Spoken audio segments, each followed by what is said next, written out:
concussion. Feel like 0 degrees. I'm out the cage, gotta let out the beast. Revolutionary, gotta let out the streets. Locked in a cage, I'ma let out the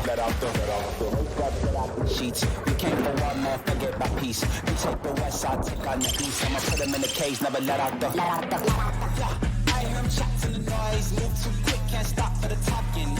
I hear him chat with the boys, not so tough, but mans keep walking, yeah. Just too sharp with the prize, right guys, let it tell me I'm awesome, yeah. Hot like fire on the pan, if you wanna touch Mount, please use caution. Stop that, stop that, stop that. That is Jess being a really good teammate right there. Jess has scurried over from her position, and I got to tell you, she did not want to leave that position because I've rarely seen Jess as radiant as she is today. The Pittsburgh Steelers last night had her snorting Tomlin press conference late into the night as her boyfriend tried to sleep and she wouldn't let him. She's laughing at your Jets because Davante Adams now lost to the Jets with the Raiders, got traded, and then lost to the Steelers with the Raiders, got traded, and lost again to the Steelers last night. Who's Aaron Rodgers going to fire today? I don't know. He's out of moves. I mean, he is completely out of moves. He got Davante Adams. They were saying last night that Davante is the missing piece. Yeah. Aaron was supposed to be the missing piece. It is so embarrassing. I am so distraught because I had such big expectations for this team, and the guy who is letting me down is the guy that I had huge expectations for. He is the reason this team is losing football games. The throwing interceptions is not something that I'm used to. I imagine a lot of people are enjoying Aaron Rodgers falling apart in prime time with the Jets having all of these games. Look how happy Jessica is. She just fixed successfully Billy's inflatable arm man costume. A hero. You've begun the show as a hero, Jess. Billy and I just got very close. He looks great, though. Dan, Beanie Bishop, undrafted free agent, 2 interceptions against Aaron Rodgers on Sunday Night Football. We all questioned Mike Tomlin last week, saying, why are you not starting Justin Fields? Justin Fields started the season 4-2 with the Steelers. He's been really great in the QB run game. Russell Wilson hasn't been a great quarterback in a couple years. The Broncos thing was a disaster. Why are you starting him in Sunday Night Football against the Jets? They have a good defense, right? Wrong. Jets secondary, super banged up. Steelers pass game unlocked for the first time in like 4 years. They scored 37 points, Dan. 37 points. 37 points. Najee Harris had a great game. Russell Wilson, after a shaky first quarter, played really well. Yep. George Pickens, great game. I am buzzing today. We all questioned Mike Tomlin. We said, this is the boldest decision. This is a weird move, like Chris just said. This is a bold decision. Why is he doing this? And look, will it work out in the long run against better teams? I don't know. We'll see about that. Well, possibly not. But they won. Let me stop you guys for just a second on the questioning of Tomlin. Like, so if you're willing to do it to Tomlin, you're willing to do it to everybody, right? Yep. Like that. You're smarter than every coach in the NFL on every decision, correct? If you're willing to do it to him, because the stats on the Steelers, Stugotz, like, they haven't actually been that good over the last 51 games, okay? They've been outscored by 113 points, but they're 28-22-1. Like, they've been outscored because they're not actually any good, but Tomlin always has a winning season. And Tomlin, who was too hip-hop for the Miami Dolphins, who then hired Cam Cameron and went 1-15, has instead, with the Steelers, become essentially Don Shula of the Steelers of this time. I know they had Chuck Knox, but he's the one coach that we all say, I thought, well, if he's choosing between his quarterbacks, he's not going to do wins like the rest of us. He's going to actually assess the quarterback, and he's going to figure out that Russell Wilson is better than Justin Fields based on watching him a lot more than us and having a lot more invested in it than us. Chuck Noll, that's a fine. Chuck Knox was the Seattle Seahawks head coach. I think a cup of coffee with the Bills as well. Thank you. Yeah, Good you got point. it. Yeah. Very good point. I mean, the guy won 4 Super Bowls. I mean, I'm a little rusty. I've been off for 9 days. That's going to happen. I deserve that fine. But I was shocked to hear that you guys spent the week in my absence questioning Mike Tomlin.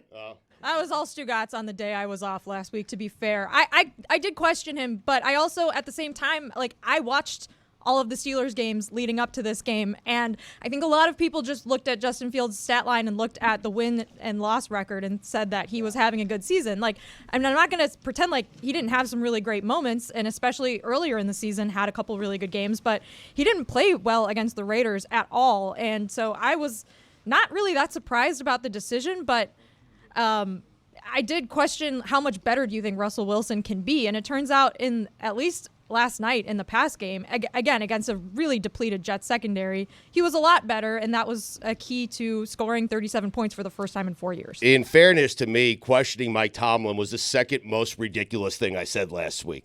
I said Ohtani was overrated. I mean, so. That right. show. There's so much to talk about. There's too much to talk about, right? I mean, the Liberty win a championship, best basketball team in New York since 1973. The Dodgers and Yankees are in the World Series, which is just amazing. Perfect. And just, I can't tell you, Stugotz, I don't like the Yankees, okay? Yeah. Watching them play against the Guardians, I enjoyed nothing in baseball more this postseason than watching the Guardian catcher and pitcher realize before the rest of us that one of those Yankees had gotten a hold of the ball. And they just deflate, like with all the catcher's equipment. Naylor is deflating. You got Bybee and what happened? Deflating like Billy, I was going to say. Yeah, exactly. Well put. But we've got so much to talk about, and you guys are starting on Steelers-Jets because football rules. College football was great again this weekend. So good. By the way, Minka Fitzpatrick absolutely cheated out of that blocked extra point. They called him for using leverage. He didn't touch anyone. That was a perfectly timed leap, and that was, oh my God, that was a real turning point for me in this game when I said, okay, I went into this game thinking if the Jets win, whatever, Steelers, we suck. I hate them so much. And then that happened, and I was like, no. This Steelers football, the special teams has been so good this year. I can't watch them lose to the Jets. The Jets stink. The Jets actually stink more than the Steelers, and the Steelers now need to win. And then the Steelers did win, and then I laid in bed smirking at my phone watching press conferences from Mike Tomlin all night. I would love a group of people, just once, anyone to love me the way the Steelers love their special teams coach. Oh, my God. That what a guy yinzer. is adorable. I love it. He has such yinzer energy. Danny Smith. Shout out to Danny Smith. Shout out to Minka Fitzpatrick. I count that Why are in my you personal shouting record people out book. like this? They What are won you- weird. Sunday Night Yes. Football. What That's are what you you doing? do. Yeah. Because, Right. Dan, the SNF. Steelers lost Sunday Night Football like 2 weeks ago to a terrible Dallas Cowboys team. Cowboys team. And I thought that I would never feel joy again. Yeah. But then last night, they scored 37 points for the first time since... Okay. The last time they scored 37 points, I Jessica. worked at Sports Illustrated. Jessica, I need you to Sports calm down. Illustrated existed. Shout out to the Steelers. Jessica, I need you to SI. calm down. And what you're seeing here, Greg Cody, happen is basically Jessica got one game of what the Dolphin offense was last year. She's been so quiet. The Steelers have been winning, but she knows she doesn't want to win in the postseason 18-12. And so she got a night of offense. A night of, Pickens can run down the field like I always thought he could. And now she's dominating Stugotz on one of the worst sports days of his life. She deserves it. Yep. Because shouting out. The Mets don't make the World Series. The Jets lose. Their season's over. It's just, I'm used to it, Dan. I'll be Devastating okay. Mets loss for you. You're a big follower this Yeah, year. I am. I'm a big Mets fan. I love the Metropolitans. The Jets 2-5. There's no recovering from this. I mean, the Jets are done. How They're about finished. those Liberty, though, huh? How Dan, about those Liberty? Oh, the Liberty are great. What's frustrating about the Jets is this is not the way. that is not the way to talk. They're INSQ had a great. great game, Listen, right, I had Sue? it. I had all three on the TV at one time last night. Listen, they're great. They're winners. Sabrina but was great last night. We focus on losers. But Yeah, let's just talk about how great Sabrina Classic was Game last 7. night. She's great. finisher, Yeah. But how Yeah. great was she last night? Clutch. I mean, great. Yeah. Garrett Wilson had a bad game. Really bad game. Who Aaron did? Rodgers was picking his nose on the sideline at one point. Yeah. He also looked like he may have had some smelling salts. I don't know. He looks old. He checks down. The offense stinks. He stinks. I mean, I'm so tired of it. How I about really am. he should admit that he stinks at this point? Not in those words, but he needs to gain credibility with Jets fans by saying, I've been a disappointment. I'm disappointing myself. I need to be better. I need to lift this team. This is why they brought me here. The experiment isn't working. Aaron Rodgers needs to be better, said Aaron Rodgers. That's what we need to Okay. hear and never will. Well, let's backtrack for just a moment. Jessica mentioned a couple of things, so let's go to the Aaron Rodgers nose picking first, because it's where we must start today on a day of championship. He ate it. Did he eat it? It looks like he ate it. Wasn't even his worst pick of the game. We also we all Oh, he did eat that. it looked like he ate did, it. yeah. Put it on the poll, please, Juju at Le Batard Show. Did Aaron Rodgers eat the booger? Yeah. Oh my. Also, let's go to him on the sidelines with the smelling salts, or what we allege are smelling salts, because he's just sniffing. It's just, I guess it is smelling salts, right? Like that's either that or earplugs. I don't know what else could that be. It just looks like a jar my wife has by the bed of things that she sleeps with. I love how it has to go into every hole of the face mask. He puts it in the front, and then it's like, all right, I got to go in from Wait, the what does side your wife here. have by the A bed? jar of stuff. A holistic remedy of some kind, or It's just earplugs. It's just a jar of earplugs. smell? That's it, not to smell. No, you're snoring, right? I'm just saying it looked at the bottom. What does my snoring have to do with That's anything? what's I the mean, why would earplugs you wear for? Yeah. earplugs to bed? I You mean, don't. You don't do that. What if there's an emergency? I've always been afraid to put like earplugs or like an eye mask on in case there's an emergency around me. Thank and you. I need to act immediately. Billy's right. Thank you. It is.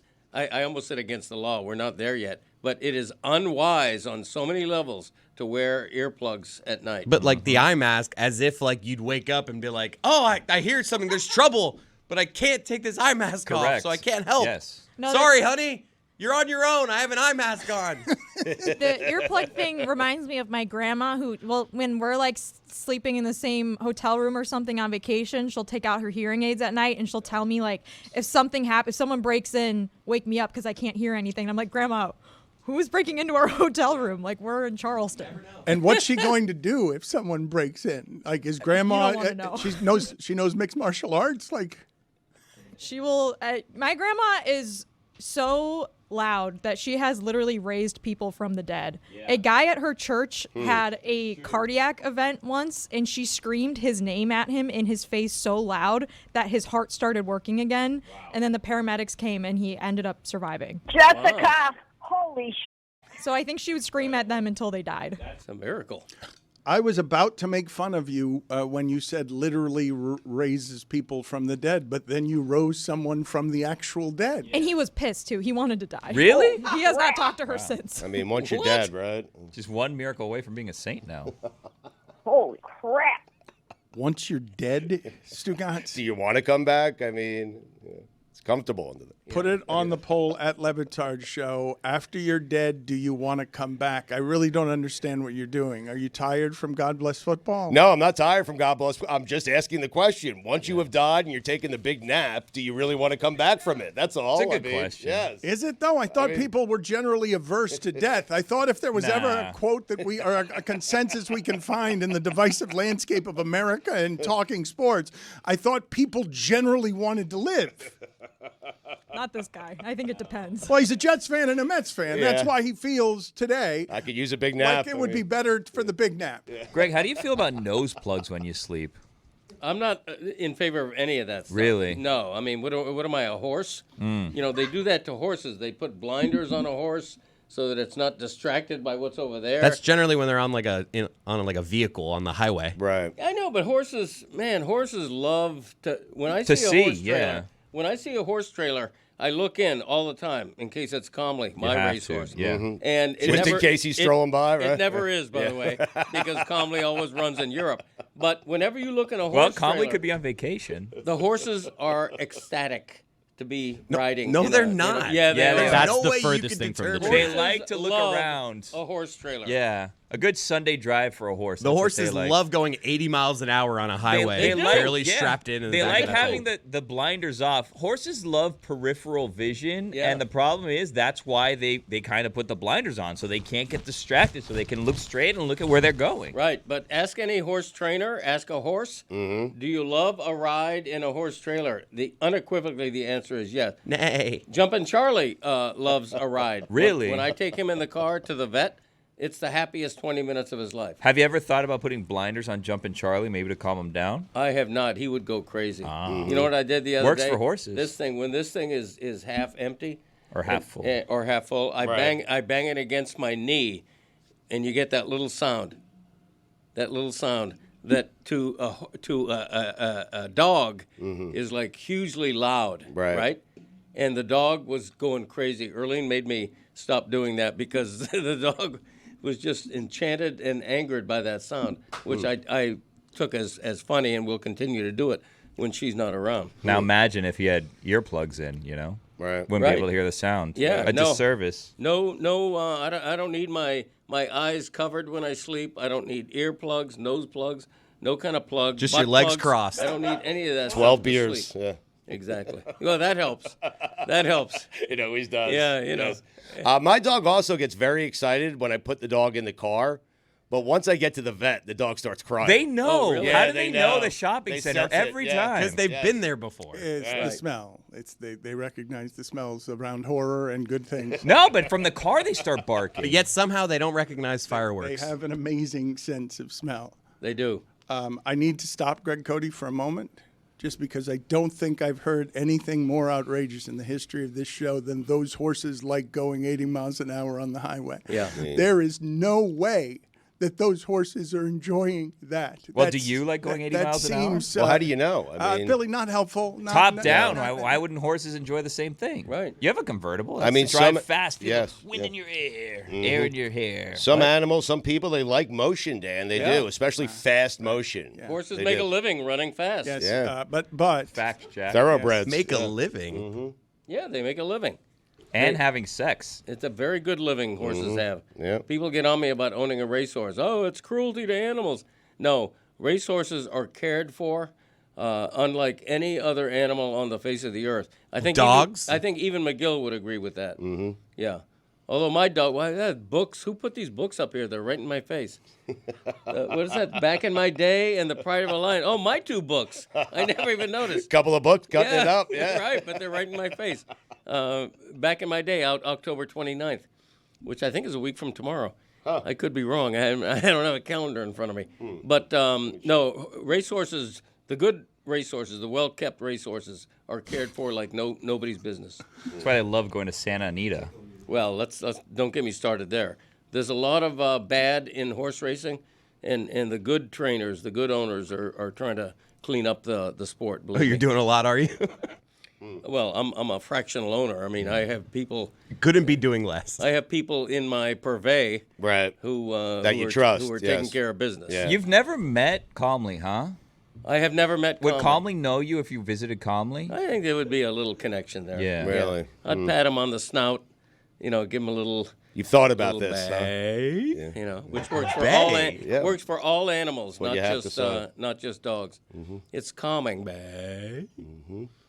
So we'd see how that worked on Calmly. But For sale, by sometimes the you way. drive on the highway out here and you look in the event it might be Calmly, who only runs in Europe. Yeah. Just to be clear. Just to be clear, Just just to checking, make though. sure. Okay, Yeah, so you would assume, though, surely Calmly would react calmly to being flown from Europe to here, right? Would love Right, it because yeah. it's flight and moving fast instead of having to be, sedated by horse tranquilizers because they hate that stuff. Yeah, no, there are special cargo planes for horses. Right. They don't mind the trip. Maybe some of them do prefer to be sedated. I can't speak to that. It's sad that Calmly's never going to know what it feels like driving 80 miles an hour down an expressway, because over there they drive kilometers an hour. That's a good point by Billy. Yeah. Very valid. Yeah. Important. So Jessica was saying, because she was enthused, she's excited about her coach. She's excited about her Steelers. Let's play Mike Tomlin cutting through all of the bullshit when a reporter tries to inflate how well his team is playing and how great his quarterback is, and Mike Tomlin's not here for any of that. What does it say that Russ kept the ball and pushed his way in for that 1-yard rushing touchdown? And what did you learn about maybe his resilience and his strength in that moment? It was just a sneak. Well said. I love that guy. That's all he does is cut through the bullshit. I mean, he's great. I love Tomlin. Overrated. What?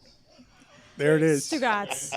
He's great, overrated. I mean, he's won a single Super Bowl. Yeah. If he's I mean, overrated, geez, what is come Aaron on. Rodgers? by the way, because overrated. I mean, he was rough last night. He was. Won Super Bowl. Same deal. Yeah. Should have won more. That's correct. Yeah. You know, when you win one Super Bowl, it's almost worse than winning none. Wow. You have to win. No. You have to win that second Greg, Super Bowl. So for Trent Dilfer, winning one is right. perfectly fine. Yeah. But when you have that kind of talent to only win one is Greg's a right, complete travesty. It's damning. Yes. It damns your entire career. I agree. Ask Aaron Rodgers. Ask Mike Tomlin. A lot of other examples of that around sports. It's why number 2 was so important for You Peyton. have to have Yes, it. you had to. have Right. it. Even though he did nothing, it was important to get I it. just Right. want to be clear on what the take is, okay? Because Monday's a big day for us. Everybody shows up. They want to talk football. I've yet to get to it because you guys won't let me. Jessica badly wants to get to all things Steelers. I mean, we talked about Chuck Knox. I'm done talking about the Steelers. Stugotz, you've ruined it. Wow. What happens? You made me sad. Enough with the sorry. Tomlin is overrated talk. I Can know, we I'm just? teasing. I'm sorry. I'm sorry the Jets lost. It's I'm all not right. really actually sorry, but it's a ridiculous take. Russell Wilson has a chance to go back to the Hall of Fame. I mean, he played his way out. Now That's he's right. played his way back in. Exactly. He's a good quarterback and Yeah. never wasn't. I know a couple of years ago everybody was really down on him, but there's 2 teams in the league that come to mind that could very well use dual quarterbacks because they're both so different. One is the Steelers with Wilson and Fields, and the other is the team we just saw. He was pretty bad in Denver, Greg. Like, He don't had don't one- erase it because he played a good 3 quarters right. last No, night. he had one bad season. But it was pretty terrible, and Yeah. it got him fired. Right. It didn't get along with the coach, and there was a lot of personality stuff there. But the other team is the Colts.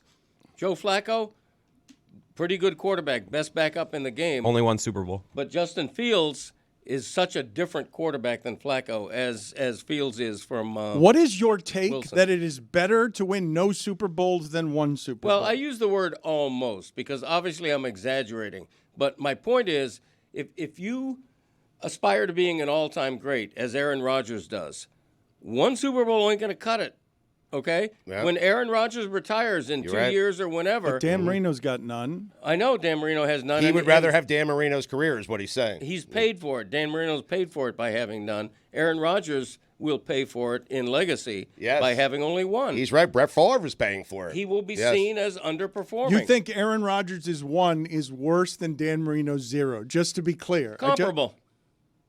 Yeah. Comparable. Well, Stu, the people of Mississippi were paying for Brett Favre. That's a fair not point. Brett Favre.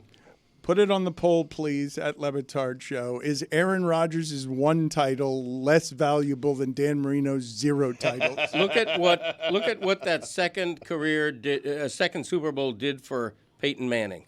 That's a good point. Look at that. I mean, it changed everything. You're it right. changed the entire perception about Peyton Manning. What's he needed it. right about, Stugotz? You need a second Super Bowl, Dan, to you kind do. of. I know, but what he said originally No. is that having none is better, is almost better. than- Almost, right? Almost. He stopped just short of saying it. but Yes, right. Right. Look, Aki. Eli Manning also, too. That second one was huge. And he Important, he yeah. may not be a Hall of Famer without that second Yeah. one. Now he Yeah. might be a first ballot guy. Well, that's what they say. Not if I'm voting. I'll tell you that. Oh, Yeah. really? Wow. Yeah, I don't put Eli Manning to me is not a first ballot Hall of Famer. I agree. Yeah. I mean, winning 2 is almost worse than winning 1. That's another way to put it when you're Eli Manning. If Trent Dilfer wins the second one, he's the same Trent Dilfer. Nobody's going, oh, now you got to think about him for the Hall of Fame. No, you don't. So 2 doesn't matter. No, we're talking about the depends on player. expectation. It could be a Right. burden in some Right. instances. I mean, we all agree Rodgers should have more than one Super Bowl, Yes. correct? I mean, everyone agrees Right. with that. And Yes. frankly, Tomlin should have a second one. Yes. Yeah. You Thank have you. to. Thank Yeah. you. Yeah. For coaches, is 0 almost better than 1 also, or is that just for players? It depends on the circumstance. Oh, okay. Like Stugotz's, record book, personal record book. Thank you. With me, it goes player by player and coach by coach, whether 0, 1, or 2. The only thing that's agreeable to all is that once you win that third Super Yeah. Bowl, you were in rarefied air. Yep. You were breathing oxygen like nobody's business. And so if you get that third, there's Why no is it debate. like nobody's business? Well, it has to be. Well, ask, What does that even mean? Well, ask someone that's won 3. It's a different type of oxygen, Dan. Breathing Right. oxygen like nobody's business. Right. That Rarefied means air. An you're endless flow of oxygen. Yeah, Yes. if you have 3 Super Bowl wins, You don't even No need big the naps air. here, right? We've got so much oxygen, it's just a life force Right, forever. yes. It's a world you'd like to live in after dying, perhaps. There you go. The story from yesterday that I don't believe anyone's going to be talking about is the fact that Patrick Mahomes is terrible this year, and they're 6-0. Yep. Like he's not. Never mind. He's not Patrick Mahomes. He's in the 20s in all his quarterback ratings, and basically has Bo Nix-like stats Yep. on touchdowns and interceptions, and they're the only undefeated team. He leads the league in wins. I mean, That's right. Yes. That's the only stat he leads in, but in all quarterbacking stats, he's in the 20s. Yeah. Yeah. Very disappointing. I picked San Fran, so I'm very disappointed in Mahomes. So your analysis of the game is just what you thought and what you picked and how you got it Yeah, wrong. exactly. Okay, that's your first thought. Because Why wouldn't it be? It's all about me. Whee! That's right. Mahomes also leads in Spags. That's true. He does. I mean, that guy's the MVP, I'm telling you. Jared Goff's the MVP. He's so good. That game was Hold so on good. a second. Baker plays tonight. What a Let's great just. game. Oh, that's right. The last 4 games, Jared Goff. Oh, my God. Jared Goff has been the best quarterback there's ever been. There's never been somebody who's got that passer rating and completes over 80% of his passes for 4 straight games. That's not a thing that's happened before. Jared Goff just did it. Is it fair to say it's getting late early for the 49ers? Ayuk? Put it on the poll McCaffrey? Ooh. at Le Batard Show. Is it getting late early Like for it. the 49ers? Yeah. So you had 3 televisions on last night, Stugotz? Because I feel like if we start quizzing you on this, particular information is going to fall apart. Yeah, I had 3. Well, I had the, I had the 3 box going. So, The old 3 box. YouTube TV had the WNBA game. Actually, they've been slacking on that. yeah. Stugotz Collier had a lot of free throws last night. She did really well from the line. Yeah, she did.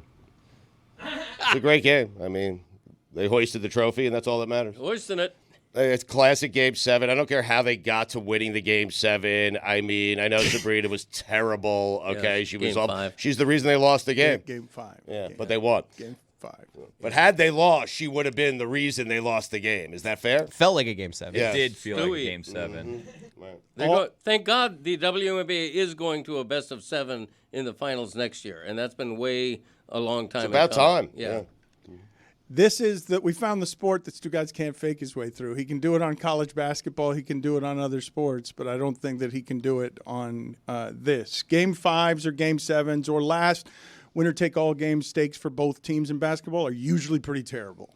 Liberty win the championship shooting 30% because more people are watching than have ever watched, and you kind of feel it. And this is something that is felt everywhere by everybody in these.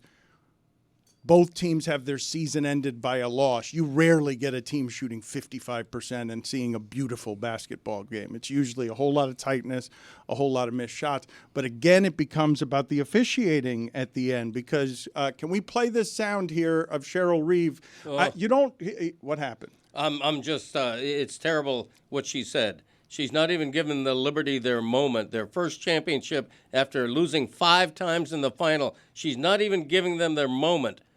She puts the ass in class by her post-game reaction. Okay, well, hold on a second, okay, because she just had her season ended. She thinks it's because of the officiating. The officiating, the disparities are unarguable.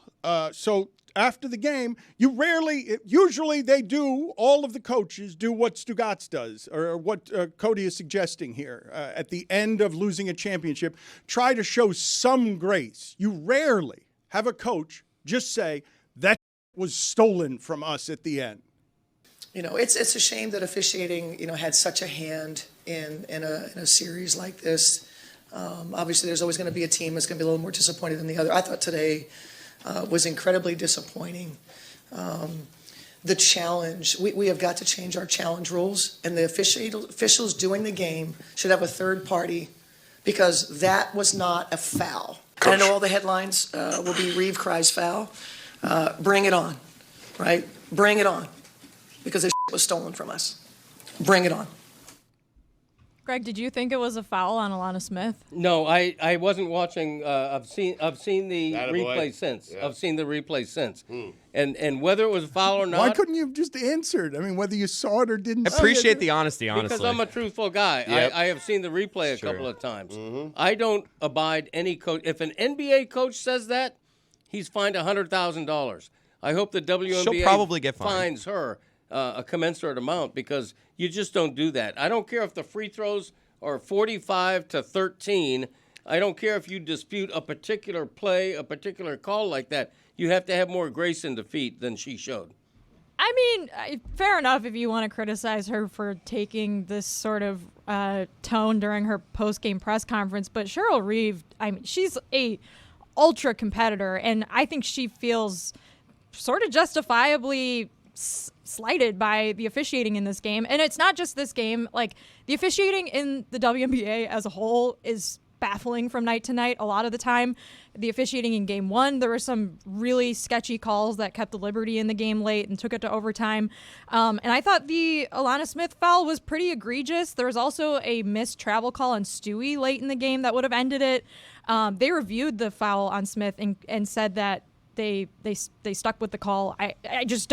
I really don't understand it. It was weak, and to lose a game on that, it really sucks. At the same time, like you said, Dan, the Liberty had a god-awful shooting night, especially from three. They could not shoot from three at all, and the Lynx were not able to capitalize on that throughout the game and build a lead.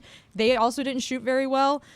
So I think there's a lot of frustration to be had there with just like not being able to take advantage of the team you're playing against. Their stars are not shooting well, and the Liberty had to go to their bench and like really dig deep to find some players who were able to come up big in huge moments like Naira Sabally was. But it was just like the officiating was bad. Like, it was bad, and it sucks that that's the story, but hopefully that gets the WNBA to make some changes and to get it right next time, because that shouldn't be the story after a great championship series. But we all watched the game, and to quote Aisha Curry, we saw it. We all watched the game, and it was bad. It's a bummer that this is the conversation ever after a championship.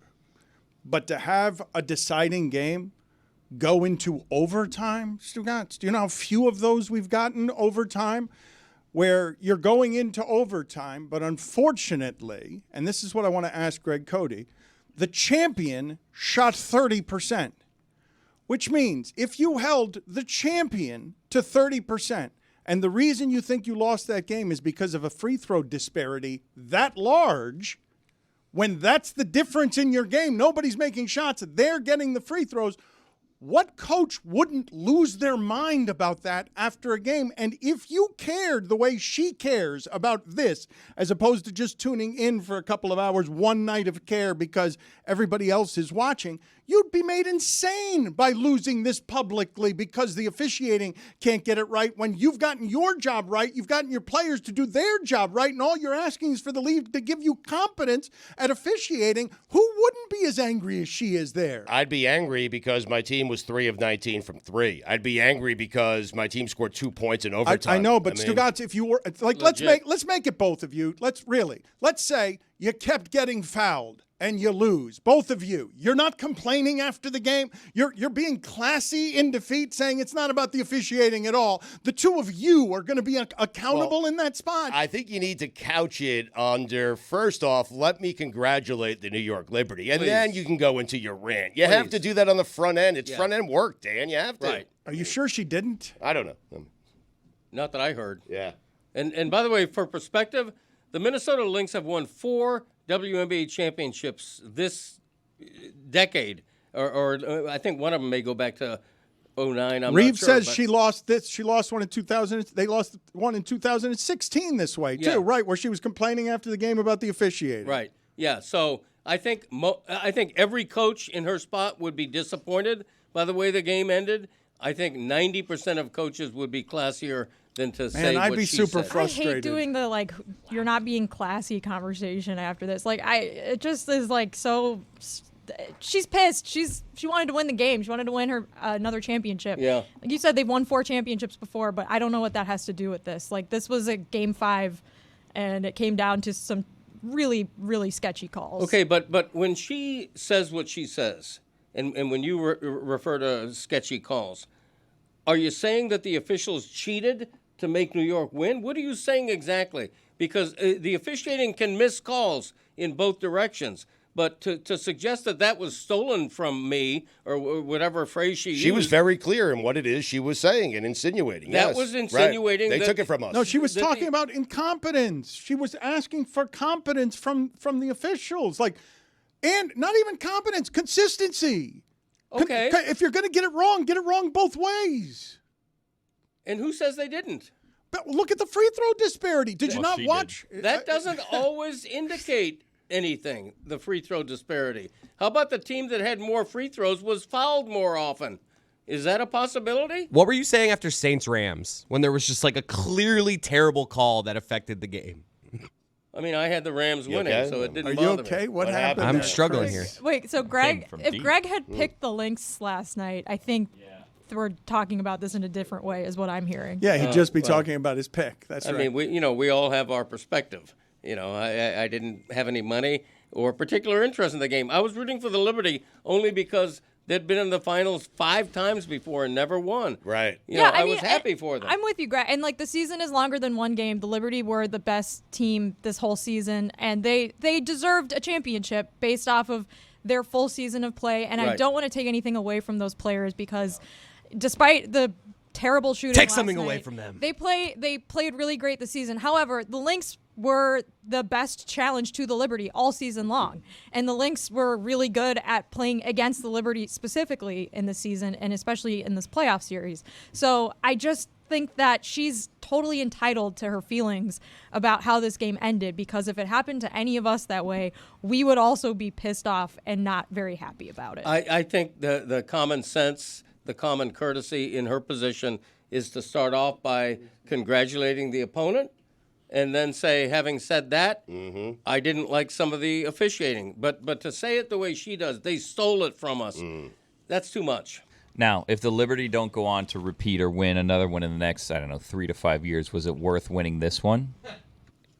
You owe money from your phone dinging in the middle of that. He has no idea. Yeah. You're, Why are you reaching down? No. And you were getting texts about calmly. All right, excellent. You okay, I was Greg? looking for my cough button. Yeah. Somebody stole it. Someone moved it, yeah. The cough button was moved. What's that in your hand? That was very natural, Mike, but I'm excited about this. It is a coloring book meant to celebrate our 20-year anniversary. We've always prided ourselves around here on having a different artistic look, and I like some of the pictures here. There is Roy and Mike as Riggs and Lethal. What is it? Thank you. Actually, we can't use them to sell this book, so don't say their names. Okay, I bleep that all out. I also have a meme here falling in American. Can't say that either. Greg Cody is wearing a... that you can say. Okay, thank you. Well, maybe. Is that the LSU one or no? Wait, what is he wearing? He's wearing that Zar. Can't say that. Can't Strike say that from the either. record. Okay. Bleep There that is too. Stugotz, his guy. You cannot say you his can't name. say It's that. so No, loud. no. That Mayor book- of Flavortown, Dan. That book is so much thicker than Stugotz's book. LeBatardAF.com. It's a lot of fun. I urge you to check it out.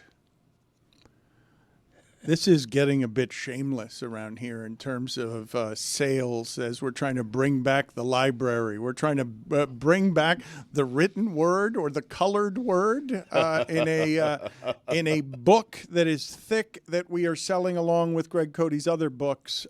We've got a coloring book for those of you who enjoy the art that Angel Resto and my brother did. And I've also recently found an assortment of my brother's art that I'm going to figure out how to interact with the audience on. But we're proud of the work around here that creates books. Stugotz's book is already a bestseller, and it hasn't even come out yet, but I saw some written words, and it made me happy and proud for you. What are the when do we get the Stugotz book in time for Christmas? It's coming out late November, StugottsBook.com. If you want to pre-order right now, it is doing very well, and I thank the listeners for supporting my book because it is #1 in several different sport categories on Amazon. So thank you. Greg and I are talking about perhaps doing some sort of event together where we sign some books, talk to some of the listeners. So we will keep you posted. But the book is doing very well. Thank you. Okay. So a lot of books around here. And a coloring book is something that you can get to celebrate our 20 years. LeBatardAF.com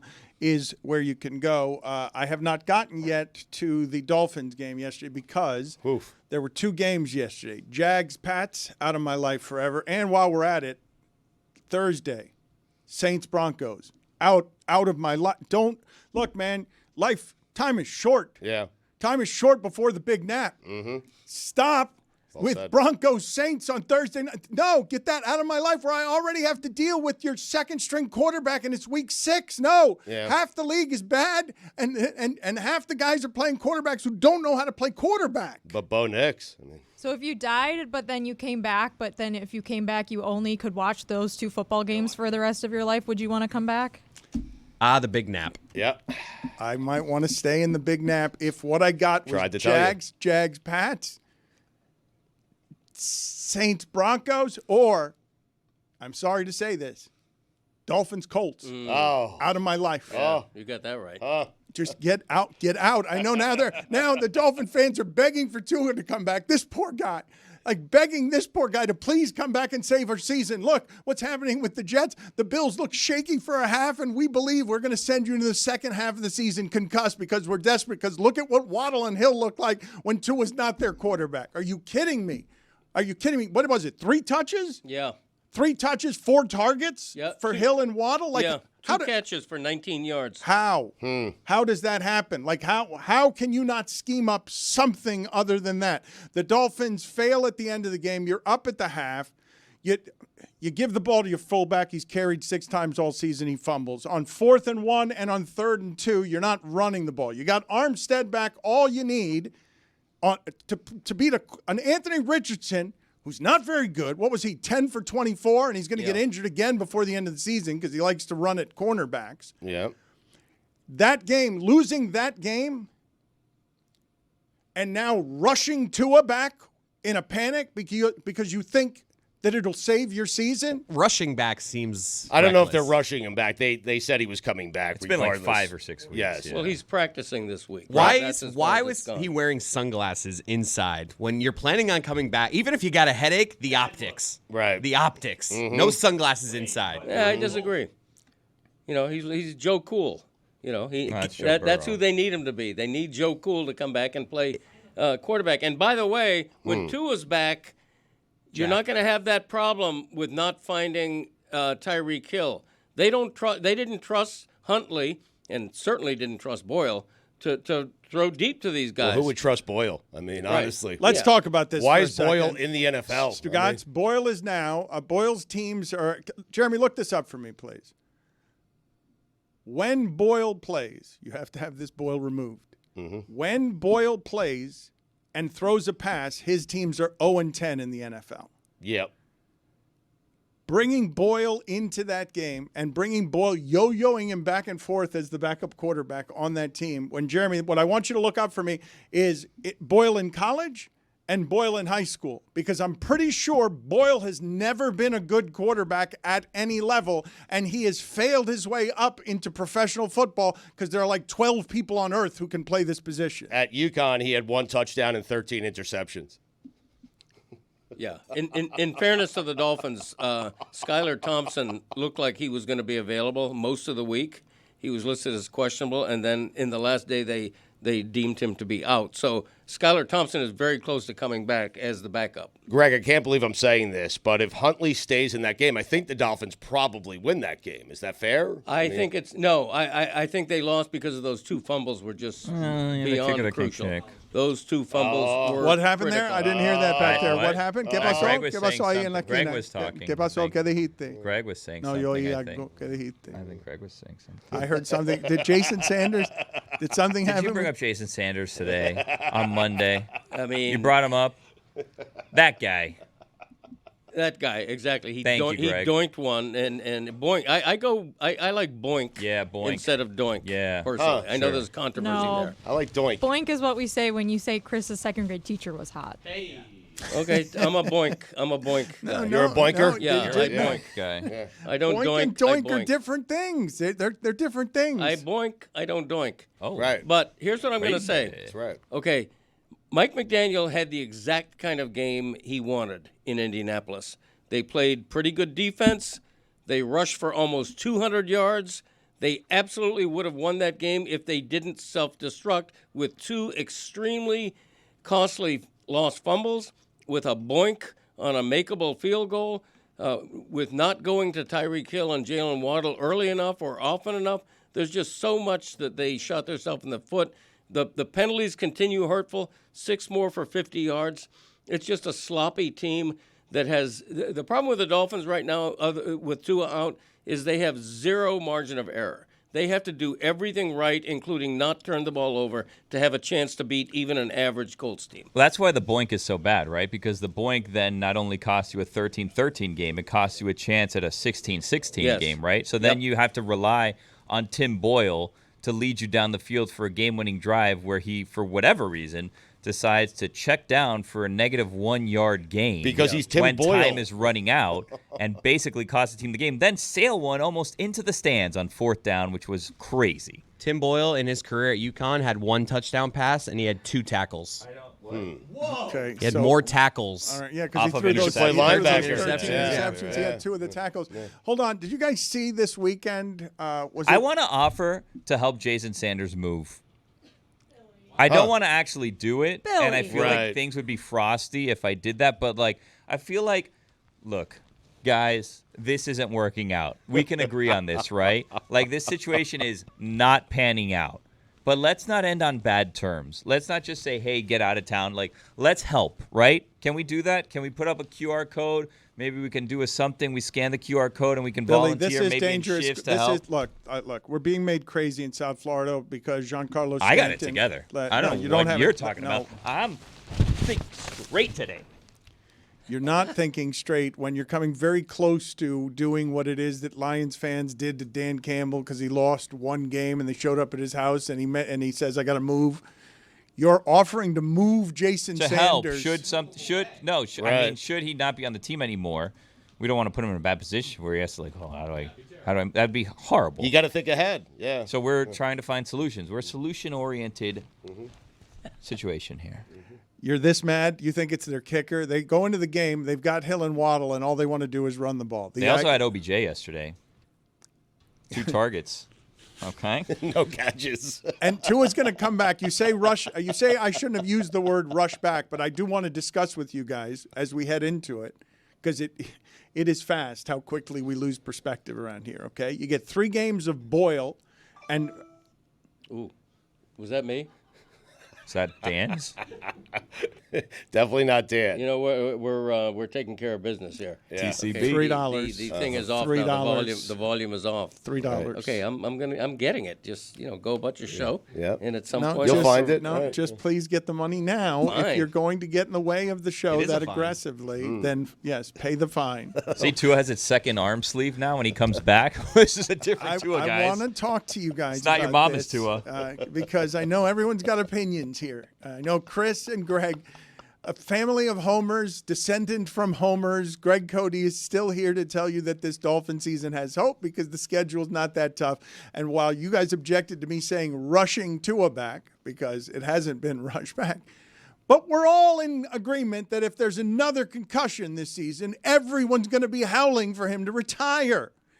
And Josh Allen has played 7 games and not thrown an interception. The Bills don't look quite right. They don't look like they were last year, but he's played 7 games and Josh Allen has not thrown an interception. You're not as good as that team. Him coming back and risking injury again because you guys don't like the way the offense has looked for the last month. I just want Well, to... he's not doing it for those reasons. I want to examine as a show, before we go into it, our discomfort going into it, because you've got brain injury guy as your quarterback and you want him to save you in the division. It's not the superhero you want to be. No, that's enough. Brain injury guy. No. Josh Allen also had a concussion this year. He did. I feel concussed when you tell me he's played 7 games and has 0 interceptions. More concussions than interceptions. Let's remember, Jeremy's not watching Tua play. So I really don't want to. I mean, they've given me no reason to want to watch him play as a franchise anyway. So Right. he's coming back. They're terrible. Better not watch. They're not going to win anything. Are All you gonna right, make fine. the I won't moral- watch. Are you going to make said that when the it moral happened. stand? I didn't say. said- I didn't say He that said he I didn't wouldn't. want I said to. I didn't want to see him Did play this team quarterback just again. give up when Tua got that concussion? Like, did they just stop coaching the team? clearly. It just feels like they've all kind of shrugged through the last few games, Greg. I mean, they won at New England with Well- good defense. They won at New England the same way they intended to win in Indy, and the game plan was working, if not for those 2 turnovers, and that's a big if, granted. But if they play a clean game, they win that game in Indy. There's no question about it. They played good defense. They had almost 200 yards rushing with no Tua. That's exactly the way they intended to play that They're game. 3-3 today if they win that game. They Yeah. should have won that game right, yesterday. Exactly. Yeah. And when I try to put a positive spin on this, I'm saying Tua's about to come back, and the team is a totally different team with him, and B, 3 of their next 4 opponents have a combined record of 7-19, I think, and 3 of those 4 games are at home. Couldn't I So- argue that one win against the Patriots is almost as bad that way as no wins against the Patriots? Ooh, I like it. Wow. They've only played once so far. Wow. The We'll see at the Patriots end are of the year. god awful. To win that game, Drake May doesn't look bad. They beat Cincinnati. Keep an eye on Drake May. Drake Jag May be looks good. Their Jags win wasn't that great either to start the season. Their 2 wins are not impressive. Yeah, the Jags fair. win hasn't aged well. It was also that was 1 punch away from a loss. So the Dolphins are 2-4, and you guys are saying, "Ooh, so close." Well, yesterday was 3-3 essentially and 4-2. Yesterday was a game for playoff positioning, Dan. Yep. They were right there with the Colts. The Colts are going to be in the mix for a wild card spot. They are in so the are mix, Yeah, yeah. so are the Dolphins. Get that mix out of my life. Why? Just All you the have to Colts, do is get man. in. Just get in. Anthony Richardson loves throwing at a receiver's feet. So many throws yesterday were Yeah. like the guy's open and it was just a little short. Super inaccurate. Yet I hear about such a strong arm, but yet coming up short on every He loves guy. it, though, huh? Dan, you were Like he's gonna- doing it intentionally. It seems like it. perhaps you were going to say something before Billy changed the subject to talk about Jason Sanders, but I wanted to get back to what you were going to say, if you remember what you were going to say about something that happened yesterday. There are a number of things that happened yesterday, and honest to God, we've wandered so far away from where it is that I thought we were going with this conversation. From yesterday? Because Billy is obsessed with his Jason Sanders rage. Now I didn't he even wants bring him up today.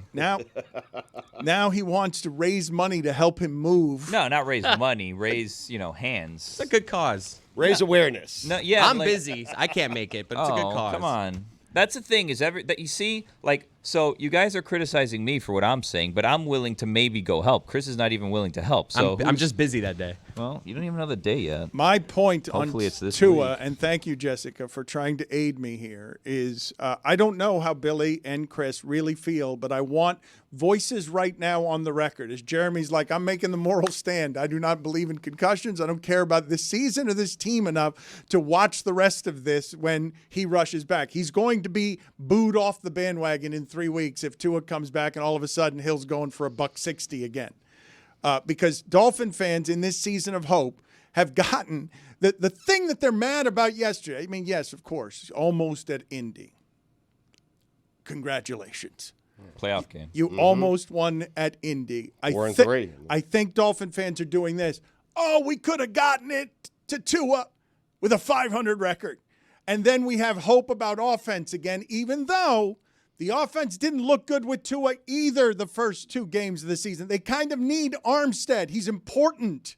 Like, he's as their left tackle, when he plays, they're a very good team offensively. When he does not, they are not. Like that, it causes problems for Tua to not have his left tackle. Did you see yesterday, for an example, did you guys watch in Giants-Eagles? Both left tackles were out. That game was nothing but sacks and punts. Daniel Jones has not scored an offensive touchdown at home in more than 600 days.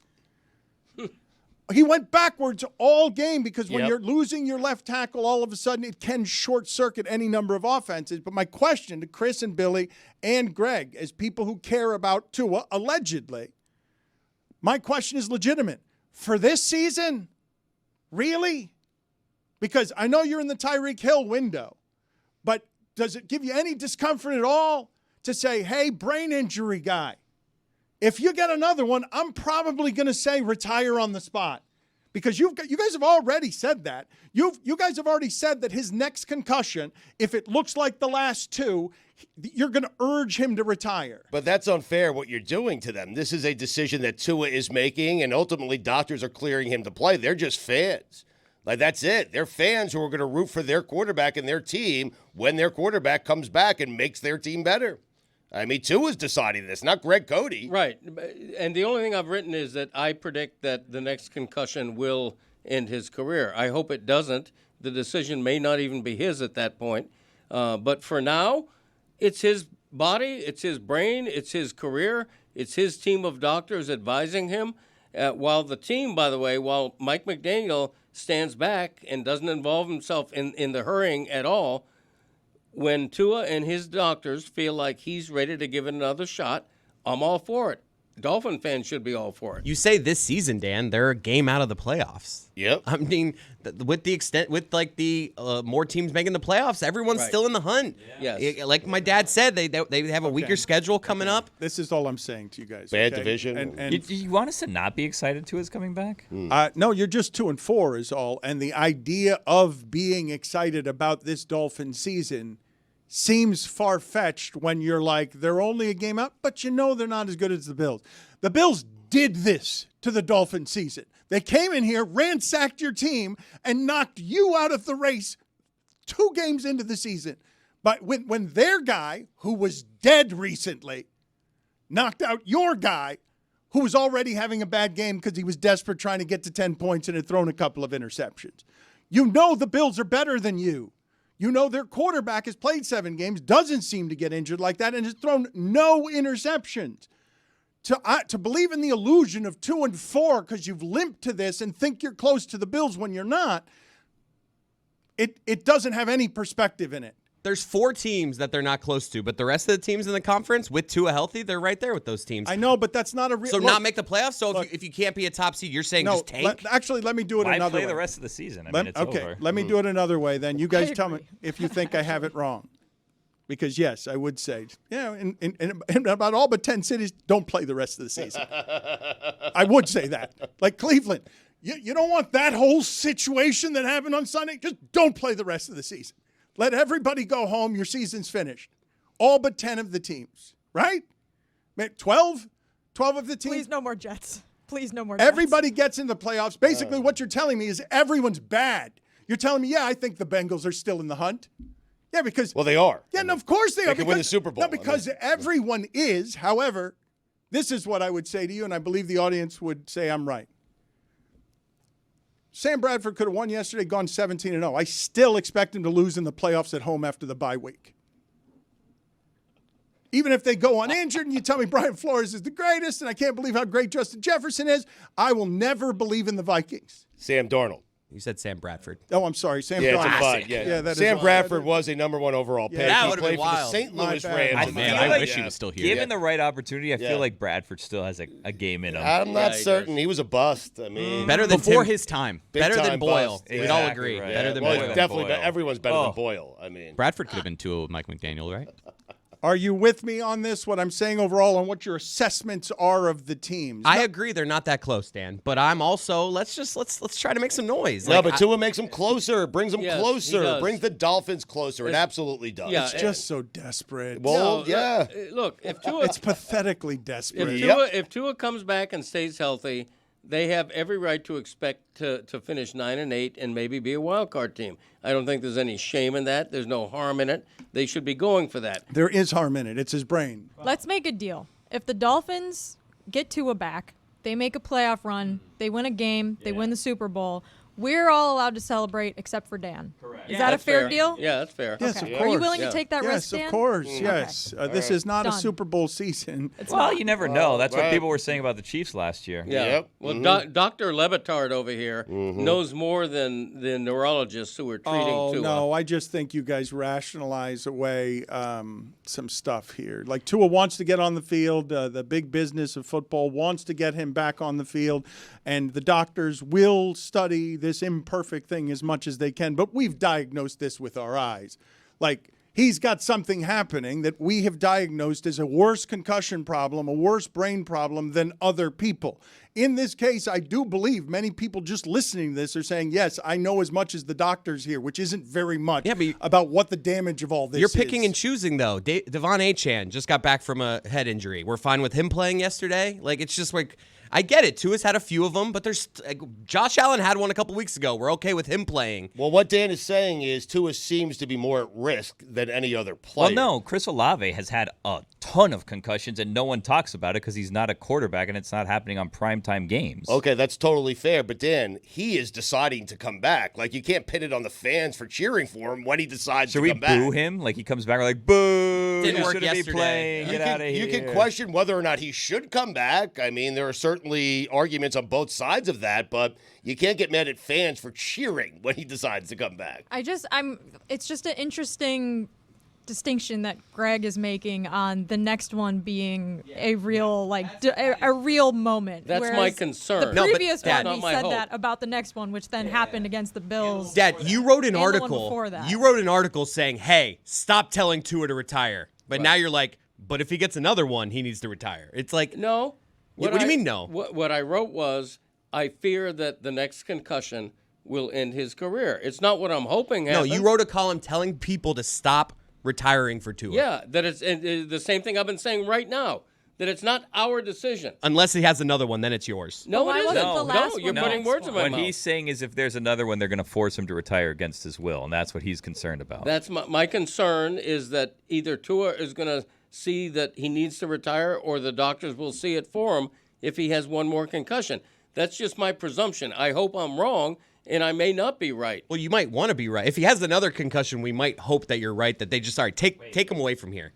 Do Like, I take have the decision this out of his wrong? hand. Do I have it wrong when I say he's wearing sunglasses in a dome yesterday because there are light issues with your head and your eyes in a dome? But Dion wears sunglasses everywhere. Yeah, he might just want to look cool. That, okay, so which is it? Do we have a theory? I on mean, I that? think it's the former, but still. Okay, no, it might not be. It might be the latter. It might be that he's just.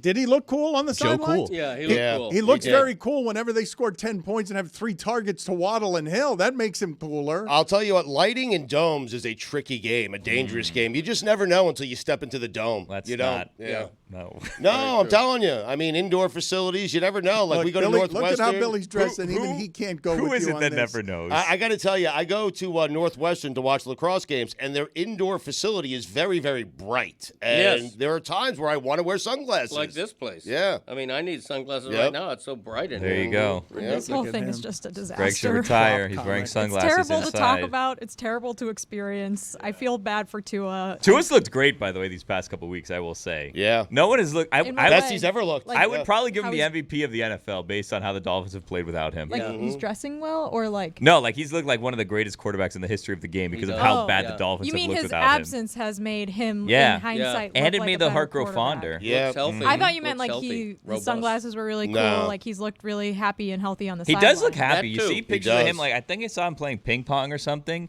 He looked really happy. Table tennis, some people call it. I don't know why. I call it ping pong. Me too. I do too. It's a classic boink doink situation. Put there it on the delay? poll, please, at Le Batard Show. Ping pong or table tennis. It is a classic boink doink situation. doubt. Others doink, I boink. All right, you mentioned that. I want to get It's clarification. like pool here. and billiards. I don't like billiards. Oh, pool. Oh, Come on. please, stay in Yeah, England. shut up. Billiards. Yeah. You know what I mean? Shooting pool. Nine Come on. ball. Fancy schmancy. Put it on the poll, Juju, at Le Batard Show. Pool or billiards at Le Batard Show. Greg Cody is wearing his sunglasses indoors in order to look cool.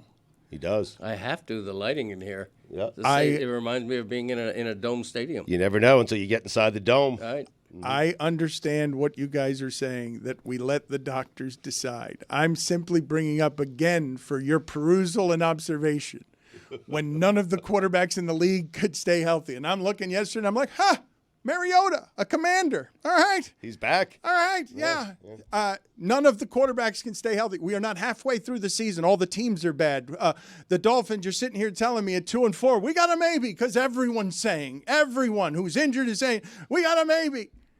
And these guys, some of them will come back, but the next half of the season will churn through many more of them. And my point, and though it's nihilistic about this Dolphin season, is we all proclaimed dead 3-4 weeks ago. All of us on the spot.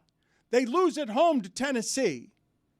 Their offense cannot do anything if Tua's not out there. Looks like the most remedial offense in the entire NFL. Worse than the Steelers, worse than anybody. Looks remedial what they're doing out there when they don't have Tua. And a month later, when the football has been god-awful and they've only won one of the games against the terrible Patriots, you guys are like, we got a maybe. We're right there. If the brain injury guy gets back, we're right there. And it feels kind of pathetic is what it does. I think you're discounting one important factor, okay? And granted, the last two opponents, Patriots and Colts, have not been great. But when Terron Armstead is in the game and when they have all three running backs healthy, which they haven't had all year until the last two games, in the last two games they rushed for 195 yards and 188 yards. And I don't care the opponent was bad. When they have a running game like they had last year, they had a great running game last year. The last two games, it's been great again, and that's going to make Tua's job a lot easier. I don't know what you can look at after the last month and give me Dolphins maybe. I really do. I don't know what you guys are watching. You're watching something different than I am. When the victories are well, like they could be 0-6. Victories are never dead. They could be 0-6. I mean, what are you talking about? They have one of the worst point differentials in the league. Only Carolina's worse. They're like one of the worst teams in the league. But the captain of the ship's coming back. That's why you're excited. But he was bad before he got hurt. Nah, don't worry about that. Yeah. He wasn't terrible. In the Bills game? He wasn't having a terrible season. The interceptions beg to differ. Greg. They beat the Jags. At the time, that was a great victory. That was then, this is now, guys. At Come the on. time, Thank Dan. you, Billy. That's a how it good felt when contribution. Georgia Tech 0-0. beat Florida State in Dublin, too. Did that guy Now- eat the poop? Did I see that right? No, I don't think he ate the poop. A different- I think a different guy ate poop. The poop thing it was never for me. Like I Same. don't look down on people who are into the poop thing. I but think you can look down on it's people just who eat not poop. for me. I think we can. I don't that. want anyone to eat poop. I don't want think anyone you to be can- bullied I'm with Billy into on eating this. poop. I think you can at Le Batard Show. I tend to be non-judgmental as well, but put it on the poll at Le Batard Show. I don't want to yuck someone's yum. Okay? Can you look down on people who eat poop? I mean, they have to be desperate. Right? I mean, I think we can. That is true. What if they're desperate, Dan? And they are desperate. They're 1-6. come They on, lost Dan. to Duke on The Friday guy that broke night. into your car. I think we can look down on people who eat poop. I think that's okay. What if they're starving? Right. That's, Yeah. That's they're on a desperate deserted times. island. Jess swayed me on this one. Very privileged of you, They Dan. lost I think their it was fishing me, pole. but- What do you They think is the gotta eat perfect their own meal to shit or re-eat? die. Perfect Re-eat? meal? Yeah, re-eat. Chinese food. There's got to be stuff on this island that you can like find and eat Like rather what? than I don't know. What island? You know, the coconuts all are out to sea. The fishing pole broke. You got nothing. You know, you're worried about eating a leaf because it might be poisonous. You got nowhere to turn. You defecate. You wait for it to dry in the sun for 2 or 3 days. Oh, you because dry it out. It's You a cook it. little bit. Yeah, you cook it. It's a little bit more edible when it's crunchy. And now you have Giardia. Do you put it on And like then you on do what you fire at gotta all? do. You toast I a mean, little? it Desperate depends on- times, Greg. depends on What how I'm you like asking it. is Cook it down a little? What's the initial meal that you can turn into an infinite number of meals? You know what I mean? No. Wow. So like Greg goes to his island and he leaves it out and he cooks it a couple days, whatever. What's the initial meal that you have that you savor so much that you're like, you know what? I can keep this cycle going. The Aaron Rodgers meal, the boogers. Lumbus bread. Billy, does it not strike you as curious that when we are rummaging around in the playpen of Greg Cody's on a heater right now, he's singing about the merits of eating poop? Yeah. You asked a question that nobody in our room understood. Well, I mean, I was not trying to not be so crass. What meal would you like to eat out and re-eat for all of your life? So you eat it, and then every time you poop, you're re-eating the same thing over and over again for infinity. After 2 days in the I sun. didn't want to be so Right. crass about it, but Yeah. now we're Well, here. thank You guys for- brought thank me you. here. Yes, because Try to nobody bring it in understood here. what it is I that think you it was were self-explanatory. I thought you meant like you're stranded, but one meal came with you, and you have to stretch it out as long as you can. Oh, wow. What would you not get sick of stretching out? Yeah, I think you eat a little nibble. Like I feel like if I had one sandwich and I had no hope of being rescued, I would sustain myself on one nibble of sandwich Ration per day. it, yeah. Yeah. Yeah. Yeah. And I might just as a wild hair, I might plant a little piece of that sandwich and hoped that it grew into a sandwich. A sandwich tree? Sandwich seed. I like sandwich that. tree. I like that. That's exactly right. You'd become such a good He's gardener, hoping. yes, Yes. and farmer that you would grow a sandwich, the rarest of Yeah, things, I a would sandwich tend tree. to it. I would fertilize it with my own shit. You're getting to the be most perfectly out of that frank. sandwich. Yeah, I am. You're picking BLTs out of a tree. Yes. How great would that be, a sandwich tree? Yeah, it would be great. That's fantastic. Especially on an island where there's no food. Yeah, especially if you could make it magically out of your own. The luck. I mean, Okay, it's BL3, amazing. yeah. Kind of the What an plot of The amazing Martian. story. Makes everybody want to be deserted on an island. Right. If you could just sandwich trees, I you would could grow, get away from your wife or husband. That's correct. All of your responsibilities and problems. You could just go to an island and Right. sandwich trees. A BL tree.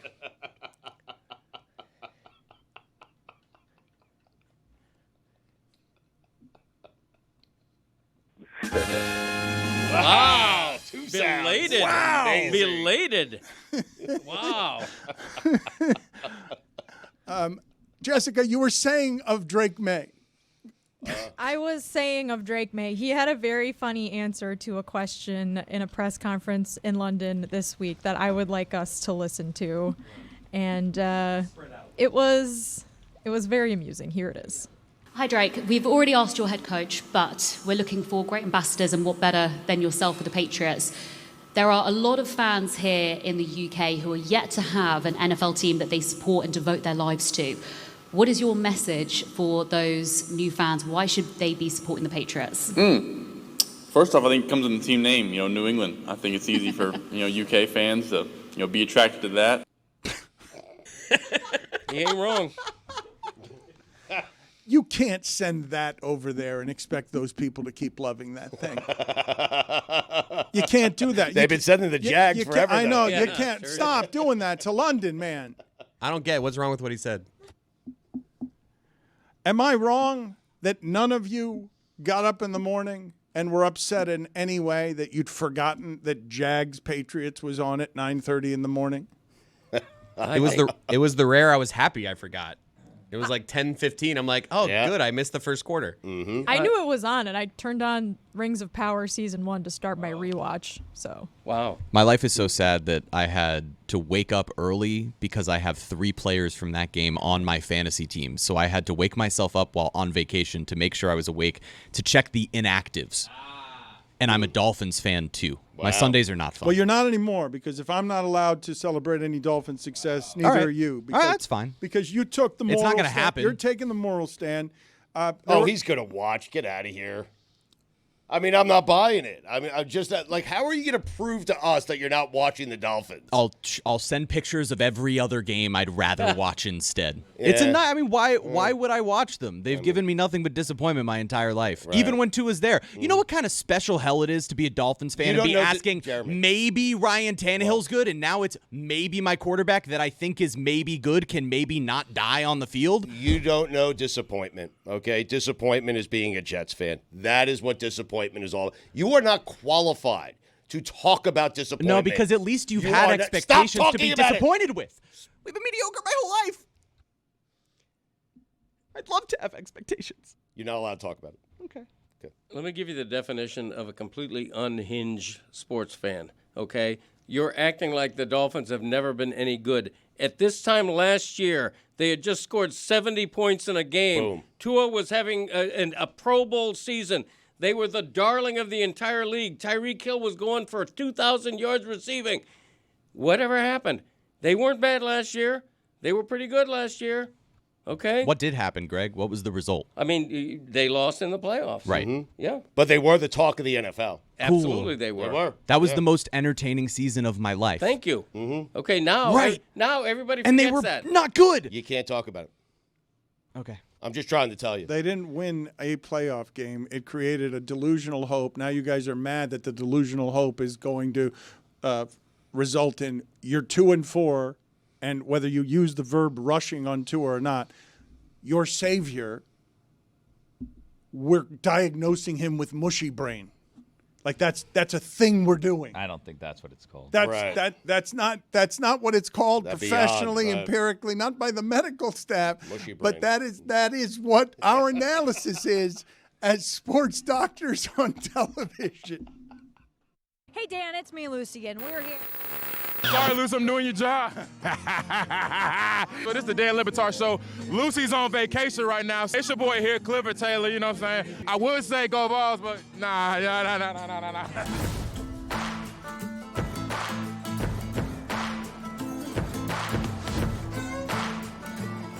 Hey, Dan, I'm here working 9 to 5.